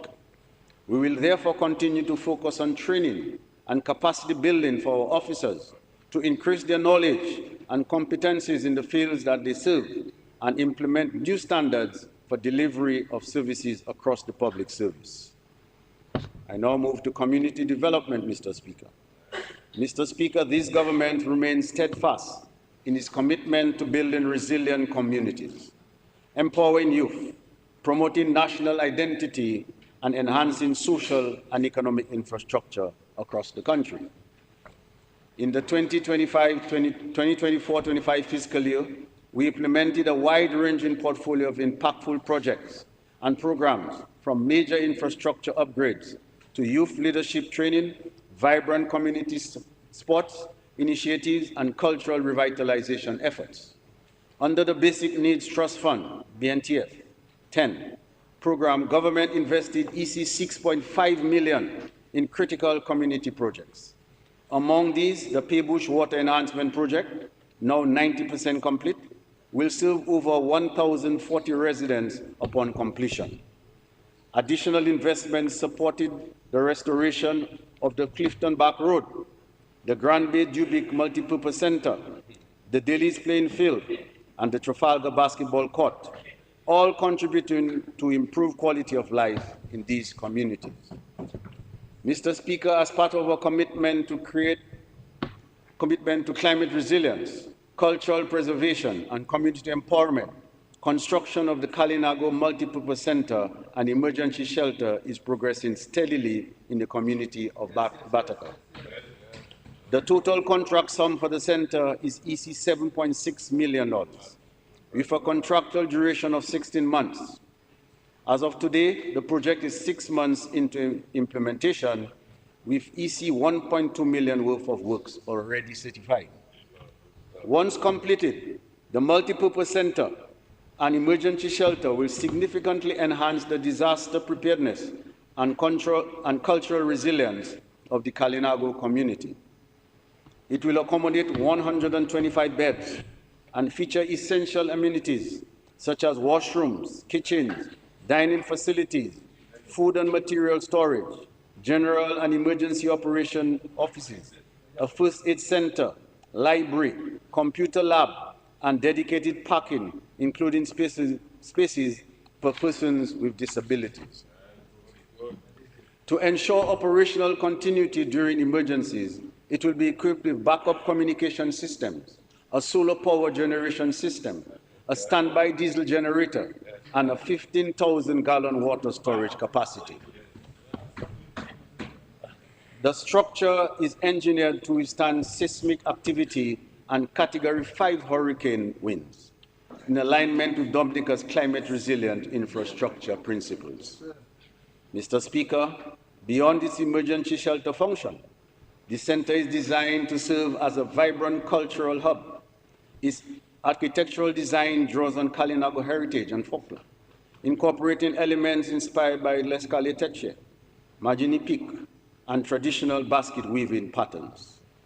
Eco-friendly features such as passive ventilation, rainwater harvesting, and solar energy contribute to environmental sustainability. We look forward to the completion of this important project and the many social, cultural, and economic benefits it will bring to the Kalinago people and the nation. Mr. Speaker, investing in our youth continues to be a top priority. During the last fiscal year, the Youth Development Division delivered 230 leadership sessions and skill training courses in areas such as Photoshop, QuickBooks, and digital electronics. Preparatory work was also undertaken to expand Caribbean Vocational Qualification, that's CVQ, and National Vocational Qualification, NVQ, certification programs in information technology, hospitality and emerging trades, ensuring our young people are equipped with market-relevant skills. In partnership with the Dominica Youth Business Trust, 75 young people received training in entrepreneurship, development, business pitching, content creation, and social media marketing. These efforts are designed to align youth with the economic opportunities being created by government to ensure they are well positioned to contribute to national development. Mr. Speaker, the government continues to make significant investments in sporting infrastructure as part of a broader vision to strengthen grassroots sports and further decentralize sporting opportunities. Several community playing fields have been upgraded with lighting to extend play hours and promote greater community participation, while new multipurpose hard courts have been developed to provide additional recreational spaces for youth engagement. Meanwhile, government has embarked on a major lighting upgrade of the Winter Park Sports Stadium to enable the hosting of both local and international sporting events. This is to the tune of $13.9 million and is being financed through the Dominican National Lotteries. We are proud of government's track record in supporting and promoting our athletes and sporting organizations. During the past year, financial support totaling $1.1 million was provided to individual sports personalities and national sports organizations in recognition of their contribution and their achievements. We believe that sports offer a unique and exciting opportunity for our young people and remain committed to working with our youth in the new financial year. To enhance the enabling environment for sports development, the National Sports Council advanced its work on the review of the current sports legislation. A legal professional has been engaged to assist with the drafting of necessary amendments. Once this process is complete, consultations will be held with the stakeholders before advancing this timely piece of legislation. Mr. Speaker, the government is also supporting a dynamic and growing field that holds significant potential for youth engagement. That is, alternative sports or non-traditional sports. These include biking, water sports, street sports, mountain climbing, trail running, among others. This year, we see the hosting of the second annual Bike Fest and the various cycling tournaments, all supported by the government of Dominica as part of our continued commitment to promoting sports tourism. Mr. Speaker, during consultations with sporting and cultural organizations last month, we heard a consistent call for greater support, particularly in the areas of sports development, community engagement, youth empowerment, and the preservation and promotion of culture. In response, starting this fiscal year, government will provide annual subventions to sporting and cultural clubs and organizations which have been in existence for more than 5 years. The amount allocated will be based on the size and scope of each organization. This initiative reflects our commitment to supporting grassroots movements and investing in the creative and athletic talents of our people. Mr. Speaker, I now move to housing and urban development. Mr. Speaker, government continues to drive the resilient housing agenda through major projects in Granby and Eggleston, as well as ongoing works in Woodford Hill, Penville, and other communities, with the aim of delivering 256 homes under the Modern Resilient Housing Development Program. Mr. Speaker, we were poised to deliver 21 homes to deserving beneficiaries in Scottshead on Wednesday. Unfortunately, the weather did not permit. The fact is the beneficiaries already have their keys.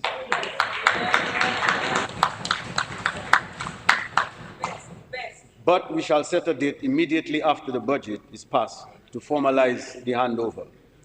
Further, Mr. Speaker, 16 families will benefit in August from the homes in Egliston. We expect that by January of 2026, we would have handed over a cumulative amount of 210 homes to deserving families across Dominica. Efforts to grant title ownership to beneficiaries of government housing programs are underway, with the appointment of a state attorney solely dedicated to the acquisition of titles for recipients, with first priority being given to those displaced by Tropical Storm Erika. The Housing Recovery Project made a significant impact by building and delivering 382 resilient homes and resolving land ownership issues for 172 families. In addition to improving living conditions, the project generated employment for hundreds and created meaningful opportunities for local contractors and businesses across the country. Mr. Speaker, preparations for the relocation of families of Campbell, Petite-Soufrière, Saint-Sauveur, and Good Hope are well advanced. Infrastructure to facilitate construction is in place at both the Casabruce and Warner sites. Several consultations have been held with the stakeholders. Home designs and bid documents have been completed. Funding has been secured, and it is expected that government will begin awarding contracts for the construction of these homes by September 2025. Though this is an expensive undertaking, government is committed to ensuring the safety and comfort of the families. Works have started on the model homes under the Future Housing Development program as well. There are presently 2 model homes under construction at the Warner site, while a third is to be constructed at Cotton Hill in Portsmouth. Once these 3 modern homes have been completed, applicants will be invited to select their designs. Young professionals and public officers can access the requisite financing on concessionary terms, as government has already negotiated special interest rates with the National Bank of Dominica and the National Cooperative Credit Union, which are partnering with us on this program. In addition, government sold 45 housing lots last year, and in this new financial year, we will make available for sale 177 lots, majority of which will be sold to public and police officers and concessionary rates. Work is ongoing to regulate the rental property market through revised rent control legislation to balance tenant and landlord interests and ensure affordable rental housing. This work is being spearheaded by an advisory committee comprising public and private sector membership. Consultation on the proposed new policies will begin by the second quarter of this fiscal year. We anticipate that the new legislation will be in place by the end of this fiscal year as well. Additionally, a Northeast, that's International Airport area, land use plan is under development with the assistance of grant funding from the Caribbean Development Bank, while a new geographic information system unit was established during last fiscal year to support integrated data-driven development across sectors. In respect to urban development, Mr. Speaker, during the last fiscal year, preparatory work for the continuation of the roads enhancement project, specifically the rehabilitation of 6 streets, progressed, although at a slower pace than expected. This was primarily due to delays in the procurement process. However, I am pleased to report that the dedicated project implementation team is now in place, and tenders for the supervision of works are being evaluated. It is anticipated that a contract for supervision will be awarded by August 2025. Mr. Speaker, the engagement of both the implementation and the supervision teams are key requirements under our agreement with the Saudi Development Fund. The pace of implementation is expected to accelerate in the upcoming months, and we anticipate that the request for tender for works will be issued by October 2025 and a contract awarded by January 31, 2026. This is one of the most essential projects for our country. It will not only contribute to user comfort and safety, but also to improved urbanization, enhancement of commerce and beautification of our city in a manner that befits the beautiful nature island. The government will embark on a program which will facilitate the acquisition of properties in Roseau for commercial purposes. So, Mr. Speaker, if someone is interested in the acquisition of a property in Roseau and is experiencing challenges due to family disputes or issues of ownership, the government shall acquire the property in the public interest and sell it to the interested party.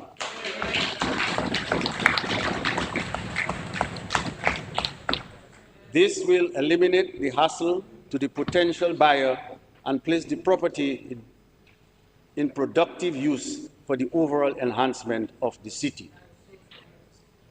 Reserve parking fee. Additionally, with the growing economic activity in Roseau, as well as the increased number of vehicles in the country, government will begin to address the parking challenges in Roseau. As a start, government will limit the number and sizes of the reserved parking slots in Roseau and impose a fee of $1,000 for standard size parking. This fee will be payable by the first day of every quarter, starting October 1, 2025, and will go towards the upkeep of the city of Roseau. This initiative, along with the vacant lots we intend to lease, will increase the parking options for the public. Opportunity Knocks housing program at 2% interest.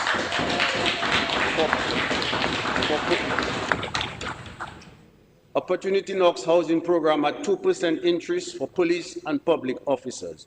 OK 2HP. Mr. Speaker, in our continued efforts to make home ownership more accessible and affordable, particularly for lower income earners, the government is introducing a special housing loan facility targeting public officers. An initial sum of $10 million will be allocated to the Government Housing Board loan to provide low-interest housing loan to public officers and police earning a basic annual salary of $45,000 or less. These loans will be offered at an interest rate of just 2%.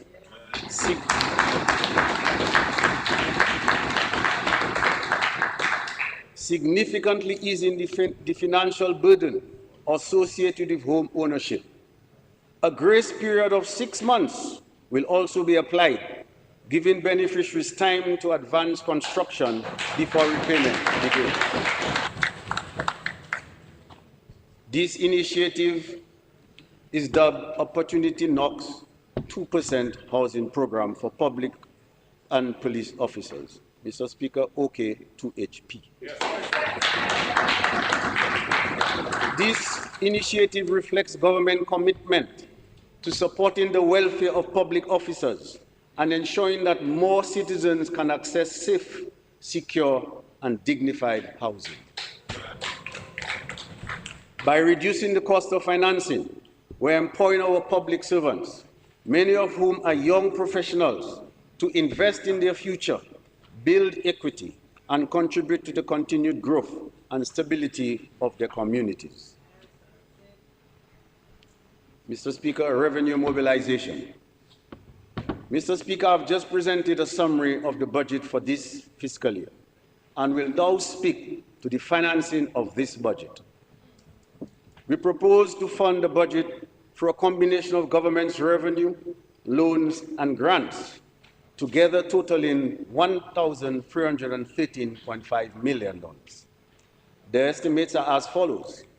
Recurrent revenue, $1,103.7 million. Capital revenue, $5.2 million. grants equivalent to 117.7 million, loans at 88.8 million. It should be noted that these loans have already been approved by Parliament. The loans and the grants are all earmarked for capital projects. The other capital projects, along with the recurrent expenditure, will be financed by the 1,103.7 million recurrent revenue estimates. The recurrent revenue estimates comprise tax revenues of 443.9 million, 635 million from the CBI, and other recurrent revenues, such as fees and licenses, totaling 24.8 million. Of the amount of 443.9 million in tax revenues, we anticipate that a total of 46 million will be collected in respect of areas of payments to government for taxes, licenses, lands, and hospital fees. Let me at this point commend the staff of the Inland Revenue Division, the police officers, and the staff of the Ministry of Housing for their extraordinary effort with regards to areas collection. Last fiscal year, government collected 47.6 million in areas. 95% of this amount was areas of taxes collected through the efforts of the staff of the Inland Revenue Division. An increase of 30% over their previous year's performance, while 4.6% was collected as a result of the efforts of the police. Mr. Speaker, we would like to applaud those who cooperated and made those payments, as well as those who make their payments on time and regularly. It is clearly a sign that they appreciate that the government needs these resources to continue to provide the essential services to the population, including healthcare, education, national security, road maintenance, as well as infrastructure and programs for the welfare of our citizens, effective governance, and the economic development and sustainability of our country. We urge all citizens and residents to play their part and make their financial contributions on time when required for the running of the state. We have relied heavily on the CBI over the past 10 years. This has allowed government to implement a host of developmental and social projects and programs without increasing taxes. However, given that most of the CBI resources are currently being allocated to the construction of the international airport and international policy changes which could reduce CBI inflows, now is the time to accelerate efforts to become less reliant on CBI. Furthermore, government's objective is to achieve a primary surplus of at least 1% in this fiscal year and at least 2% thereafter, in line with the requirements of the Fiscal Responsibility Framework Resolution approved by Parliament in 2021, which takes effect from fiscal year 2026-2027. To this end, I propose a few measures to augment tax revenues. 1. Reinstatement of the highway maintenance levy. A highway maintenance levy was introduced in Dominica in fiscal year 2015-2016. That levy generated 10.4 million up to the time it was repealed in fiscal year 2022-2023. Of the 10.4 million, 3.1 million was spent on the rehabilitation of the Charles Avenue, while the remaining 7.3 million was used to fund routine road maintenance. With the impact of climate change and the increase in the number and weight of the vehicles on our roads, road maintenance and rehabilitation has become more costly. Therefore, effective October 1, 2025, the highway maintenance levy will be reintroduced at the same 100 for private vehicles and the same 50 for motorcycles, while the levy for commercial vehicles, truckers, dumpers, and trailers will be as follows. Less than £6,721, $150. More than £6,720, but less than £8,961, $200. more than 8,960 pounds, but less than 13,441 pounds, $250. More than 13,440 pounds, but less than 20,161 pounds, $300. More than 20,160 pounds, but less than 26,881 pounds, $350. More than 26,880 pounds, but less than 33,601 pounds, $4,000. More than 33,600 pounds, $400. More than 33,600 pounds, $500. The levy is payable to the Comptroller of Inland Revenue once a year at the time of payment of the motor vehicles license fee prescribed under the Vehicles and Road Traffic Ecotourism Site User Fee Adjustment.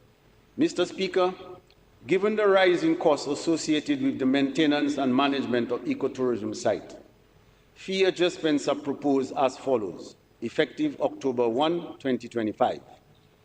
US $20 for a day pass to visit any ecotourism site or sites except the Waitukubuli National Trail, and US $50 for a week pass to visit any ecotourism site or sites except the Waitukubuli National Trail. In addition, also starting October 1, 2025, Titu Gorge and Coal Soufriere will be added to the list of sites for which the ecotourism site user fee applies. Note, Mr. Speaker, that the current $3 for a site visit for pre-sold organized tours to any ecotourism site except the Waitukubuli National Trail, and the fees for the visits to the Waitukubuli National Trail remain unchanged. Importantly, these user fees do not apply to residents of Dominica. Nature Island Fund. Since last fiscal year, government increased its budget allocation to the marketing of Destination Dominica. The allocation now stands at $15 million, and there is need to further increase this amount once revenue permits. To defray some of the marketing and increased passenger processing costs, effective January 1, 2026, visitors to the island will be required to pay a fee of US $30 per visit. Again, this fee will not apply to residents of Dominica. 4. Adjustments to the charges on the import of motor vehicles.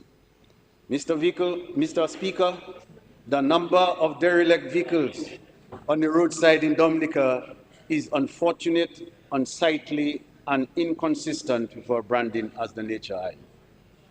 As we speak, government through the police is undertaking a massive cleanup exercise by removing these derelicts from the streets to the landfill.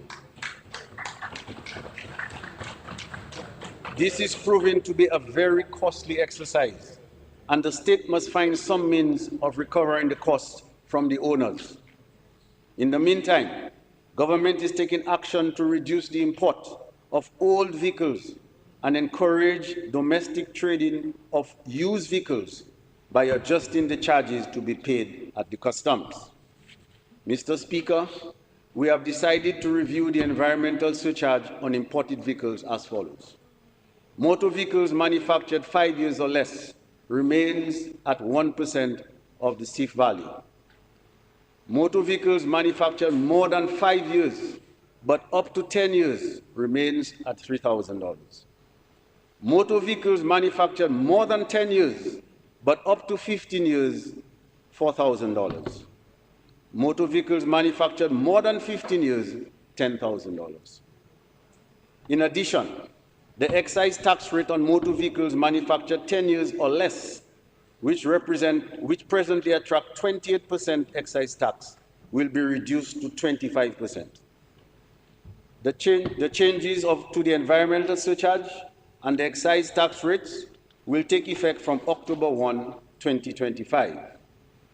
Also, Mr. Speaker, to further achieve government's objective of encouraging the import of newer vehicles and domestic trading in used vehicles, a person who imported a vehicle and received waiver of exemption or import duty, value-added tax, or excise tax at the time of import will not be required to pay any tax to the Comptroller of Customs or the state if that vehicle is sold more than 5 years after it was imported.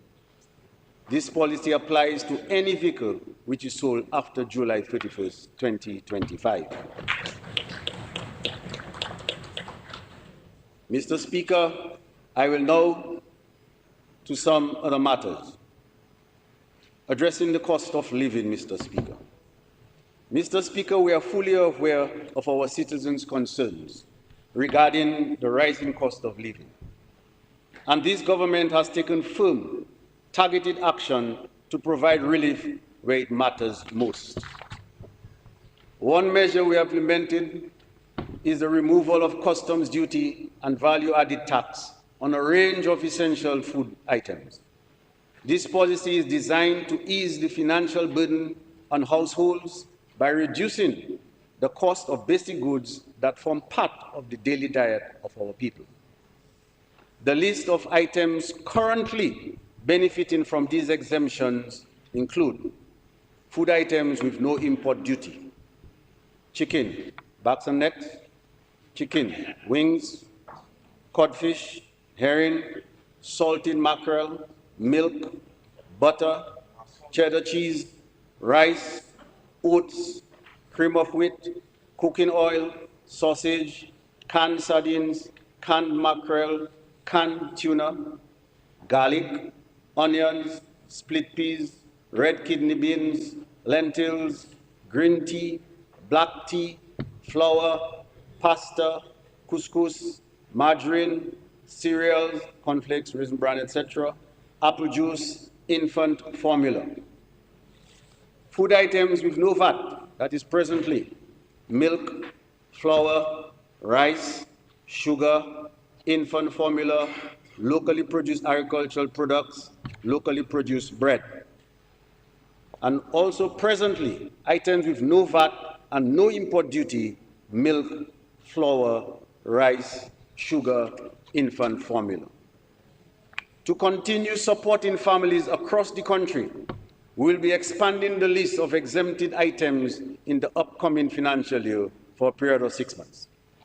Exemption of value-added tax on salted herrings, codfish, onions, garlic, split peas, red beans, black-eyed peas, lentils, pigeon peas, cream of wheat, cornmeal, oats, luncheon meat, canned corned beef, canned herring, canned sardines, canned tuna, canned mackerel, cereals, wheat, bran, etc., biscuits, unsweetened as well, orange juice, tomato ketchup, toothpaste, laundry detergents, toilet paper, sanitary napkins.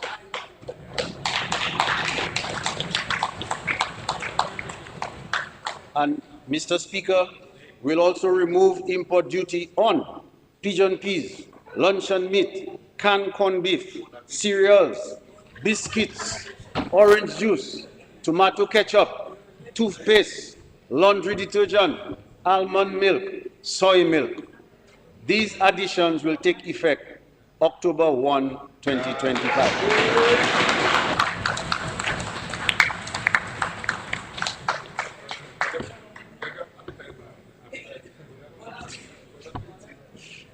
Mr. Speaker, it is important that we also examine our consumption habits. While government has taken steps to ease the burden, there are additional ways in which we, as individuals and households, can reduce expenses. One such measure is the revitalization of backyard gardening, which can provide fresh vegetables and herbs year-round, lower food bills, and promote healthier eating. We also encourage citizens to purchase local produce, which is often more affordable and fresher than imported alternatives. Mr. Speaker, government will continue to implement policies to ease the financial pressure on our people. We as citizens must build a culture of financial mindfulness, resourcefulness, and community cooperation. It is this collective effort that will make our society more resilient and better equipped to withstand global economic pressures. Minimum wage, Mr. Speaker. Mr. Speaker, this government is the only administration since 1989 to take decisive action to review and increase the minimum wage in Dominica. Section 5(1) of the Labour Standards Act grants the minister the authority to fix a minimum wage by order. In 1997, a minimum wage review was ordered, but the recommendations of the Minimum Wage Advisory Committee were never implemented. It was not until 2008, under this administration, that a revised minimum wage was introduced.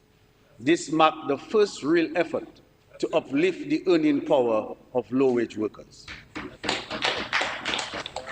Mr. Speaker, at the time of approval of the new minimum wage in 2021, the government committed to undertaking a further review in 2023.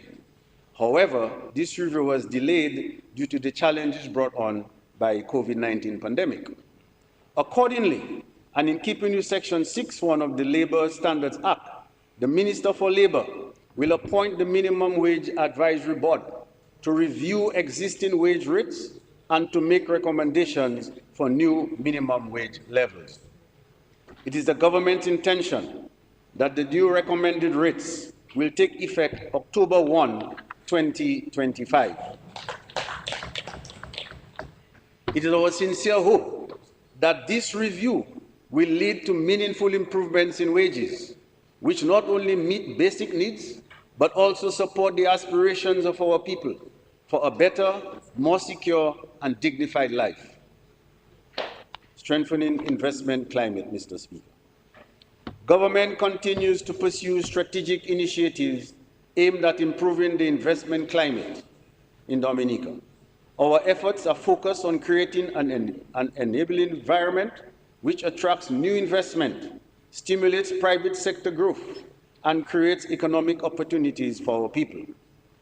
Major infrastructure projects, such as the construction of the international airport, the development of the Cabrit's marina, and our continued progress in geothermal energy exploration are laying the foundation for increased business activity.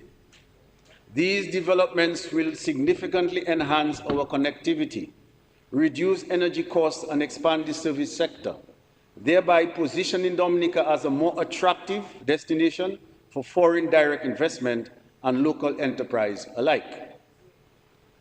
Mr. Speaker, this government recognizes the private sector as an indispensable engine of national development.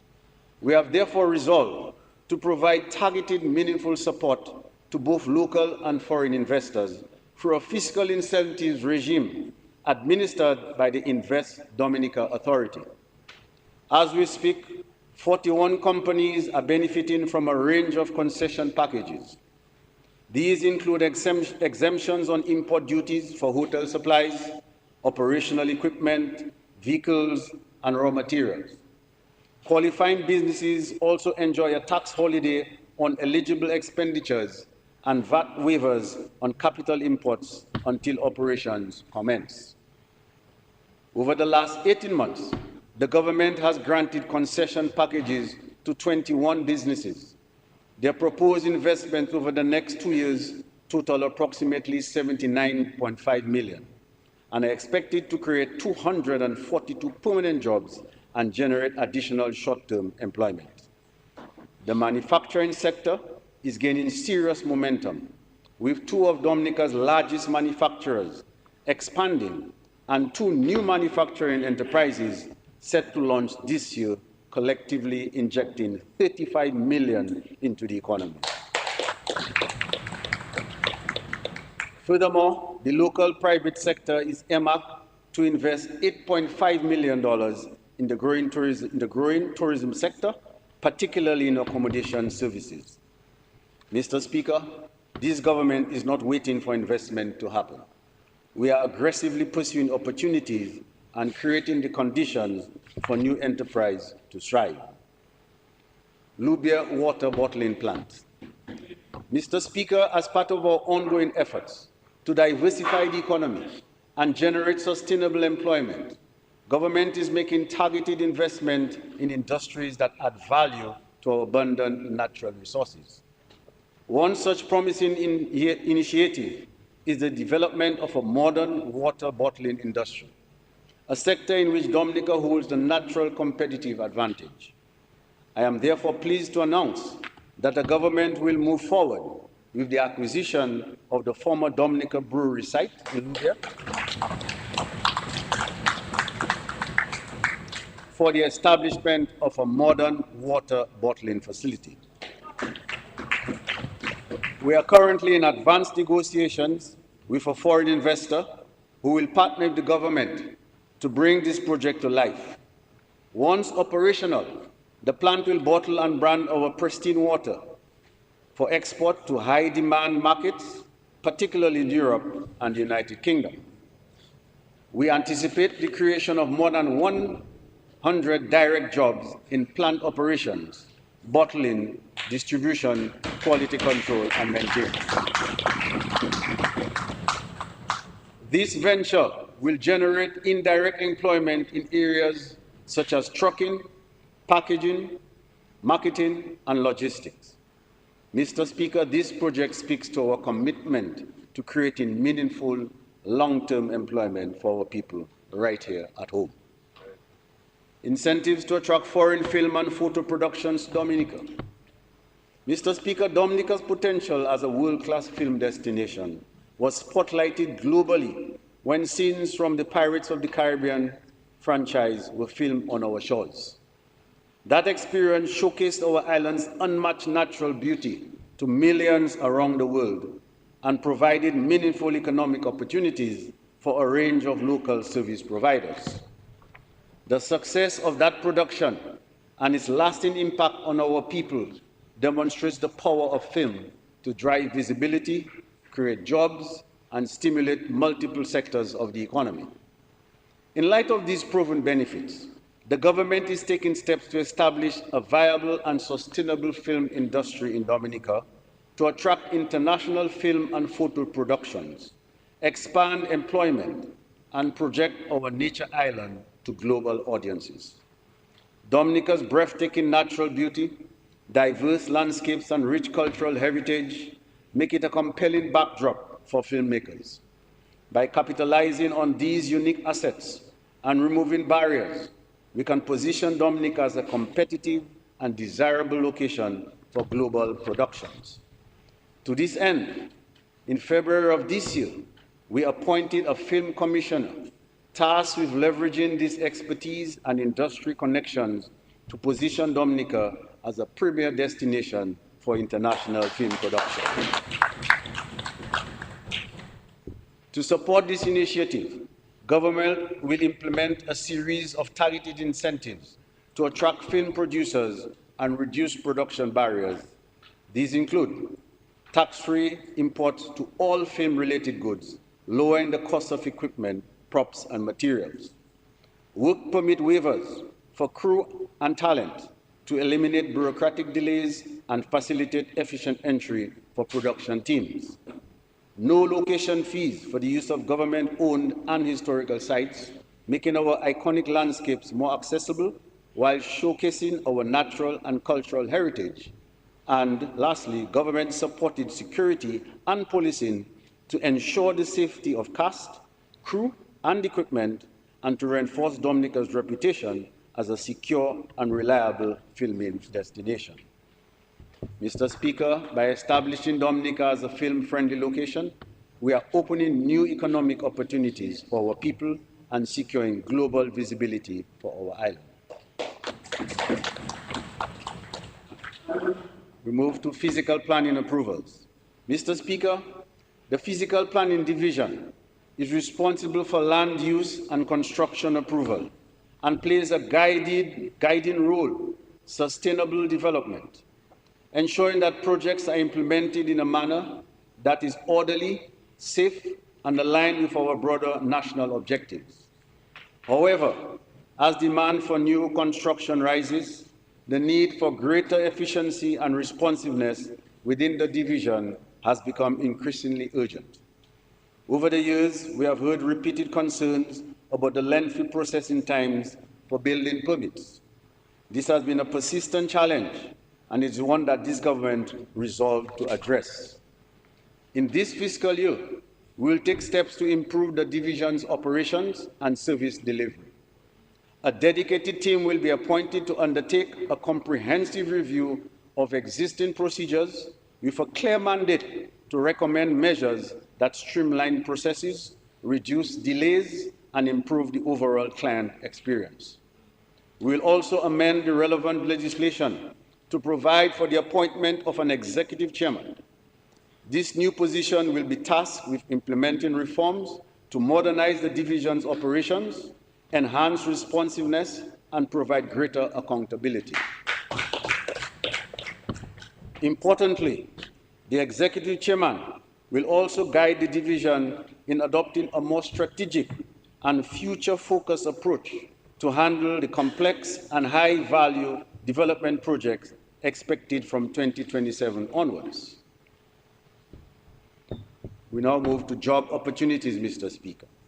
Mr. Speaker, I have just outlined an extensive state of investments by the government and foreign and local investments facilitated by the government, ranging from our largest project, the international airport, to the marina, to the geothermal development, the hotel, the cable car, tourism air access, product development and market, agriculture production, digital economy, marketing and trade, small business, health, education, housing, sports, and our youth. These investments are creating thousands of temporary and permanent job opportunities for citizens and residents of our country. In the infrastructure sector alone, particularly in the road construction, over 1,000 individuals are currently employed. This is further complemented by job creation in the traditional pillars of our economy, including tourism, agriculture, retail, and manufacturing. We fully expect to see continued job creation through spillover effects, especially as these projects transition from construction to operational phase. We are confident that the foundations are being firmly laid for thousands of permanent jobs, sustained economic growth, and eventual economic takeoff. Ultimately, Mr. Speaker, these investments, both by government and the private sector, are being made to create jobs for our people, to ensure they have money in their pockets, food on their table, and the ability to improve their standard of living. Further, Mr. Speaker, we continue to work on improving the climate for doing business in our country, to ensure that existing businesses can continue to make money with the hope of reinvesting some of those profits, thereby creating more jobs for our people.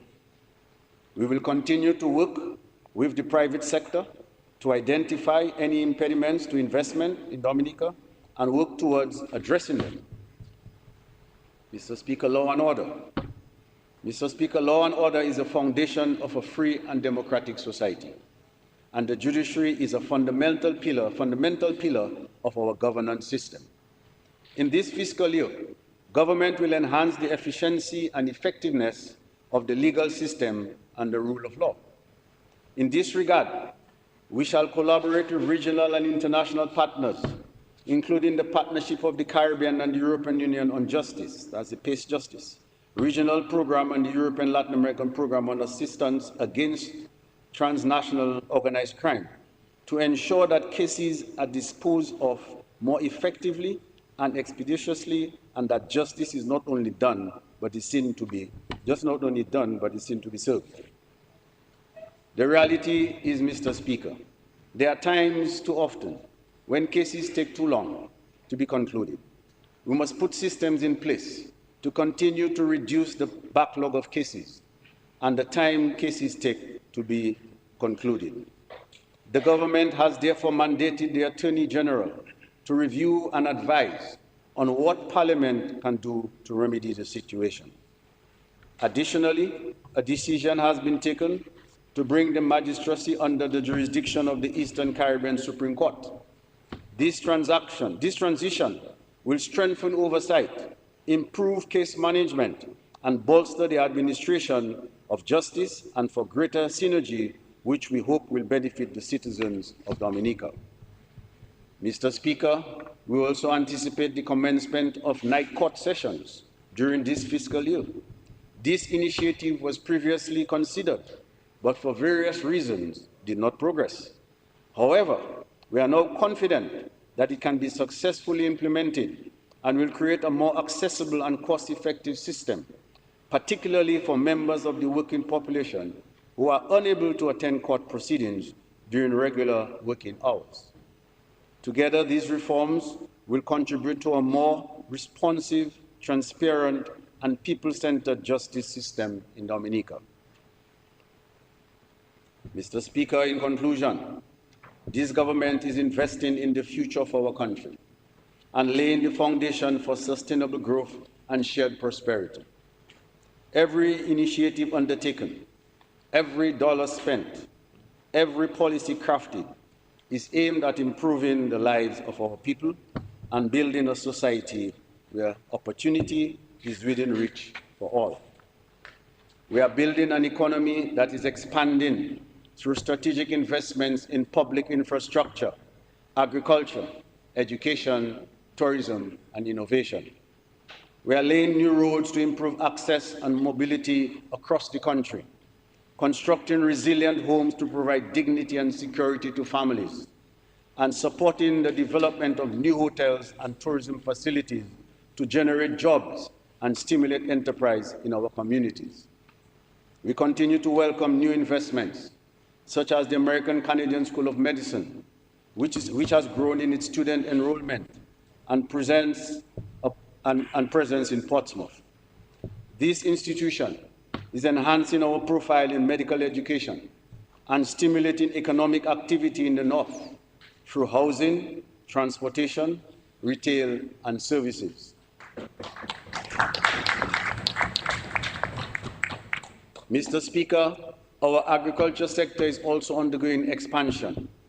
Through access to financing, modern equipment, and technical training, we are giving added life to farming and agro-processing, creating real opportunities for farmers and rural entrepreneurs. A new water bottling plant is also coming on stream, adding further value to our natural resources, creating jobs, and strengthening the export sector. Small businesses remain a key engine of economic growth.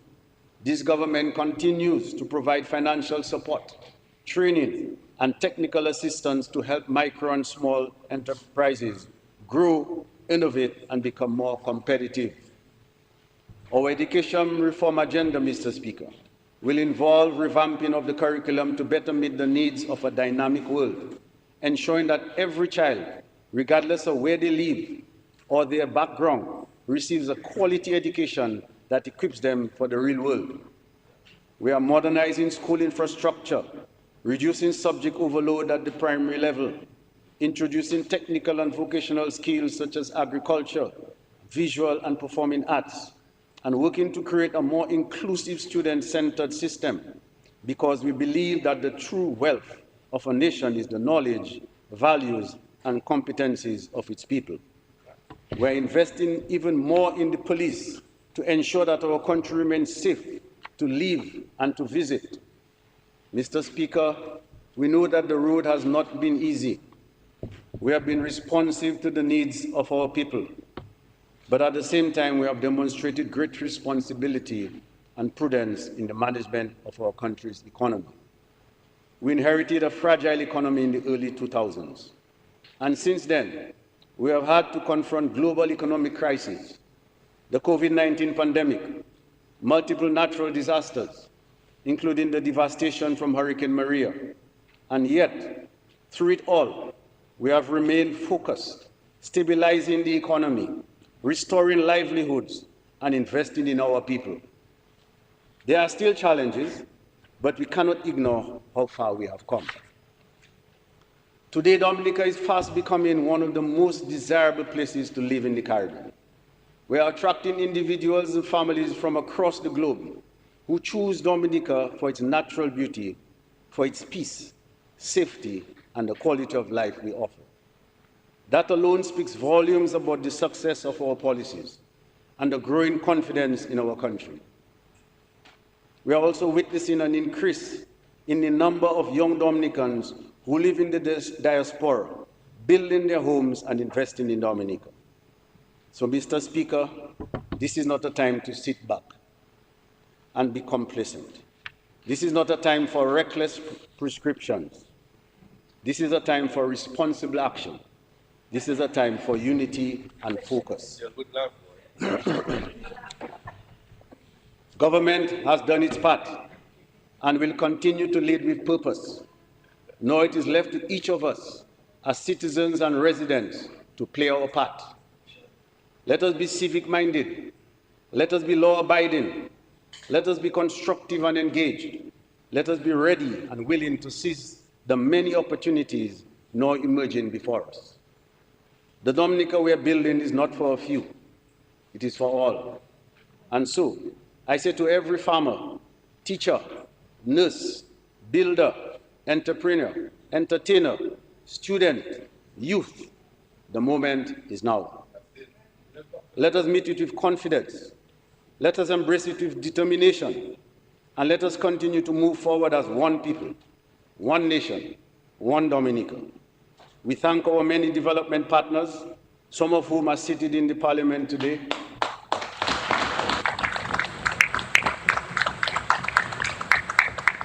for their continued support and encouragement. We thank our God for the many blessings and successes that He has bestowed upon our country. May the God we serve bless this honorable House. May He bless the people of Dominica. May He bless our efforts. May God bless the Commonwealth of Dominica. I thank all my fellow citizens, and I thank you, Mr. Speaker. Let us all go forth and be constructive, positive participants in nation building. I also thank my colleagues for their support and the guidance, and to our Financial Secretary, the public officers, and in particularly the staff of the Ministry of Finance. Let us continue to work together for the good of our country. I thank you, Mr. Speaker.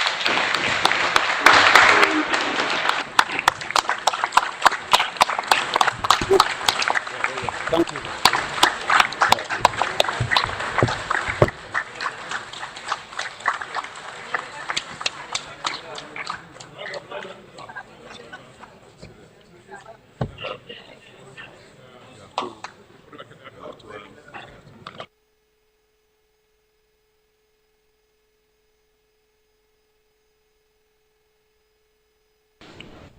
The mic.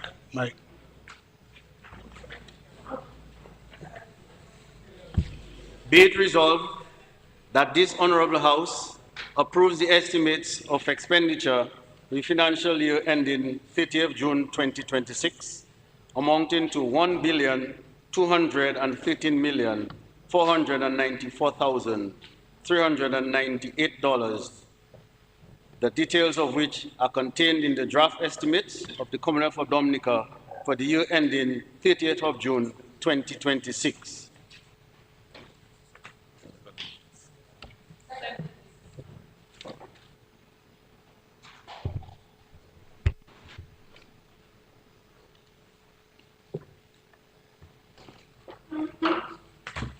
Thank you, Mr. Speaker. I move for the suspension of Rule 41.6 so that the Honorable Anthony Charles, the member for Marigate, can have the same time taken by the Minister of Finance in reply to the budget.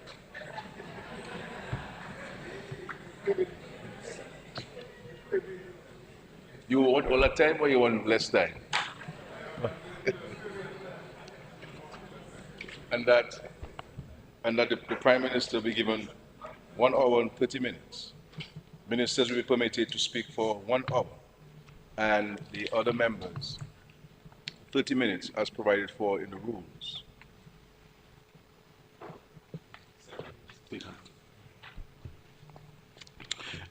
It has been moved and seconded that the Honorable, Rule 73(3) is invoked to allow that Honorable Charles member for Marigot, be given equal time as the Minister of Finance, which the Minister of Finance started at 11:29 and ended at 2:35. And further, that the Honorable Prime Minister be given an hour and a half in his contribution to the debate, and other ministers be given 1 hour, and other members, as per the standard rule, be given 30 minutes. Those in favor? Those against? The ayes have it.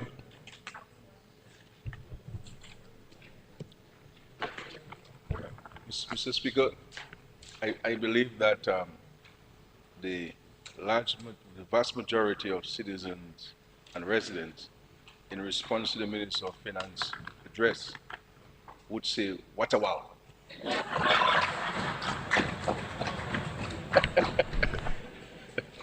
Mr. Speaker, with that, I move that the House be adjourned until Monday. Monday, what Monday date? 20th? 20th? Yeah. 20th at 10 a.m.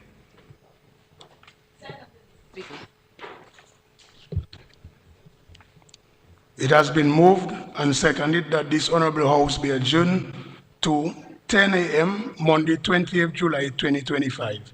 Those in favor? Those against? The ayes have it. This House stands adjourned until 10 a.m. Monday, 20th July 2025.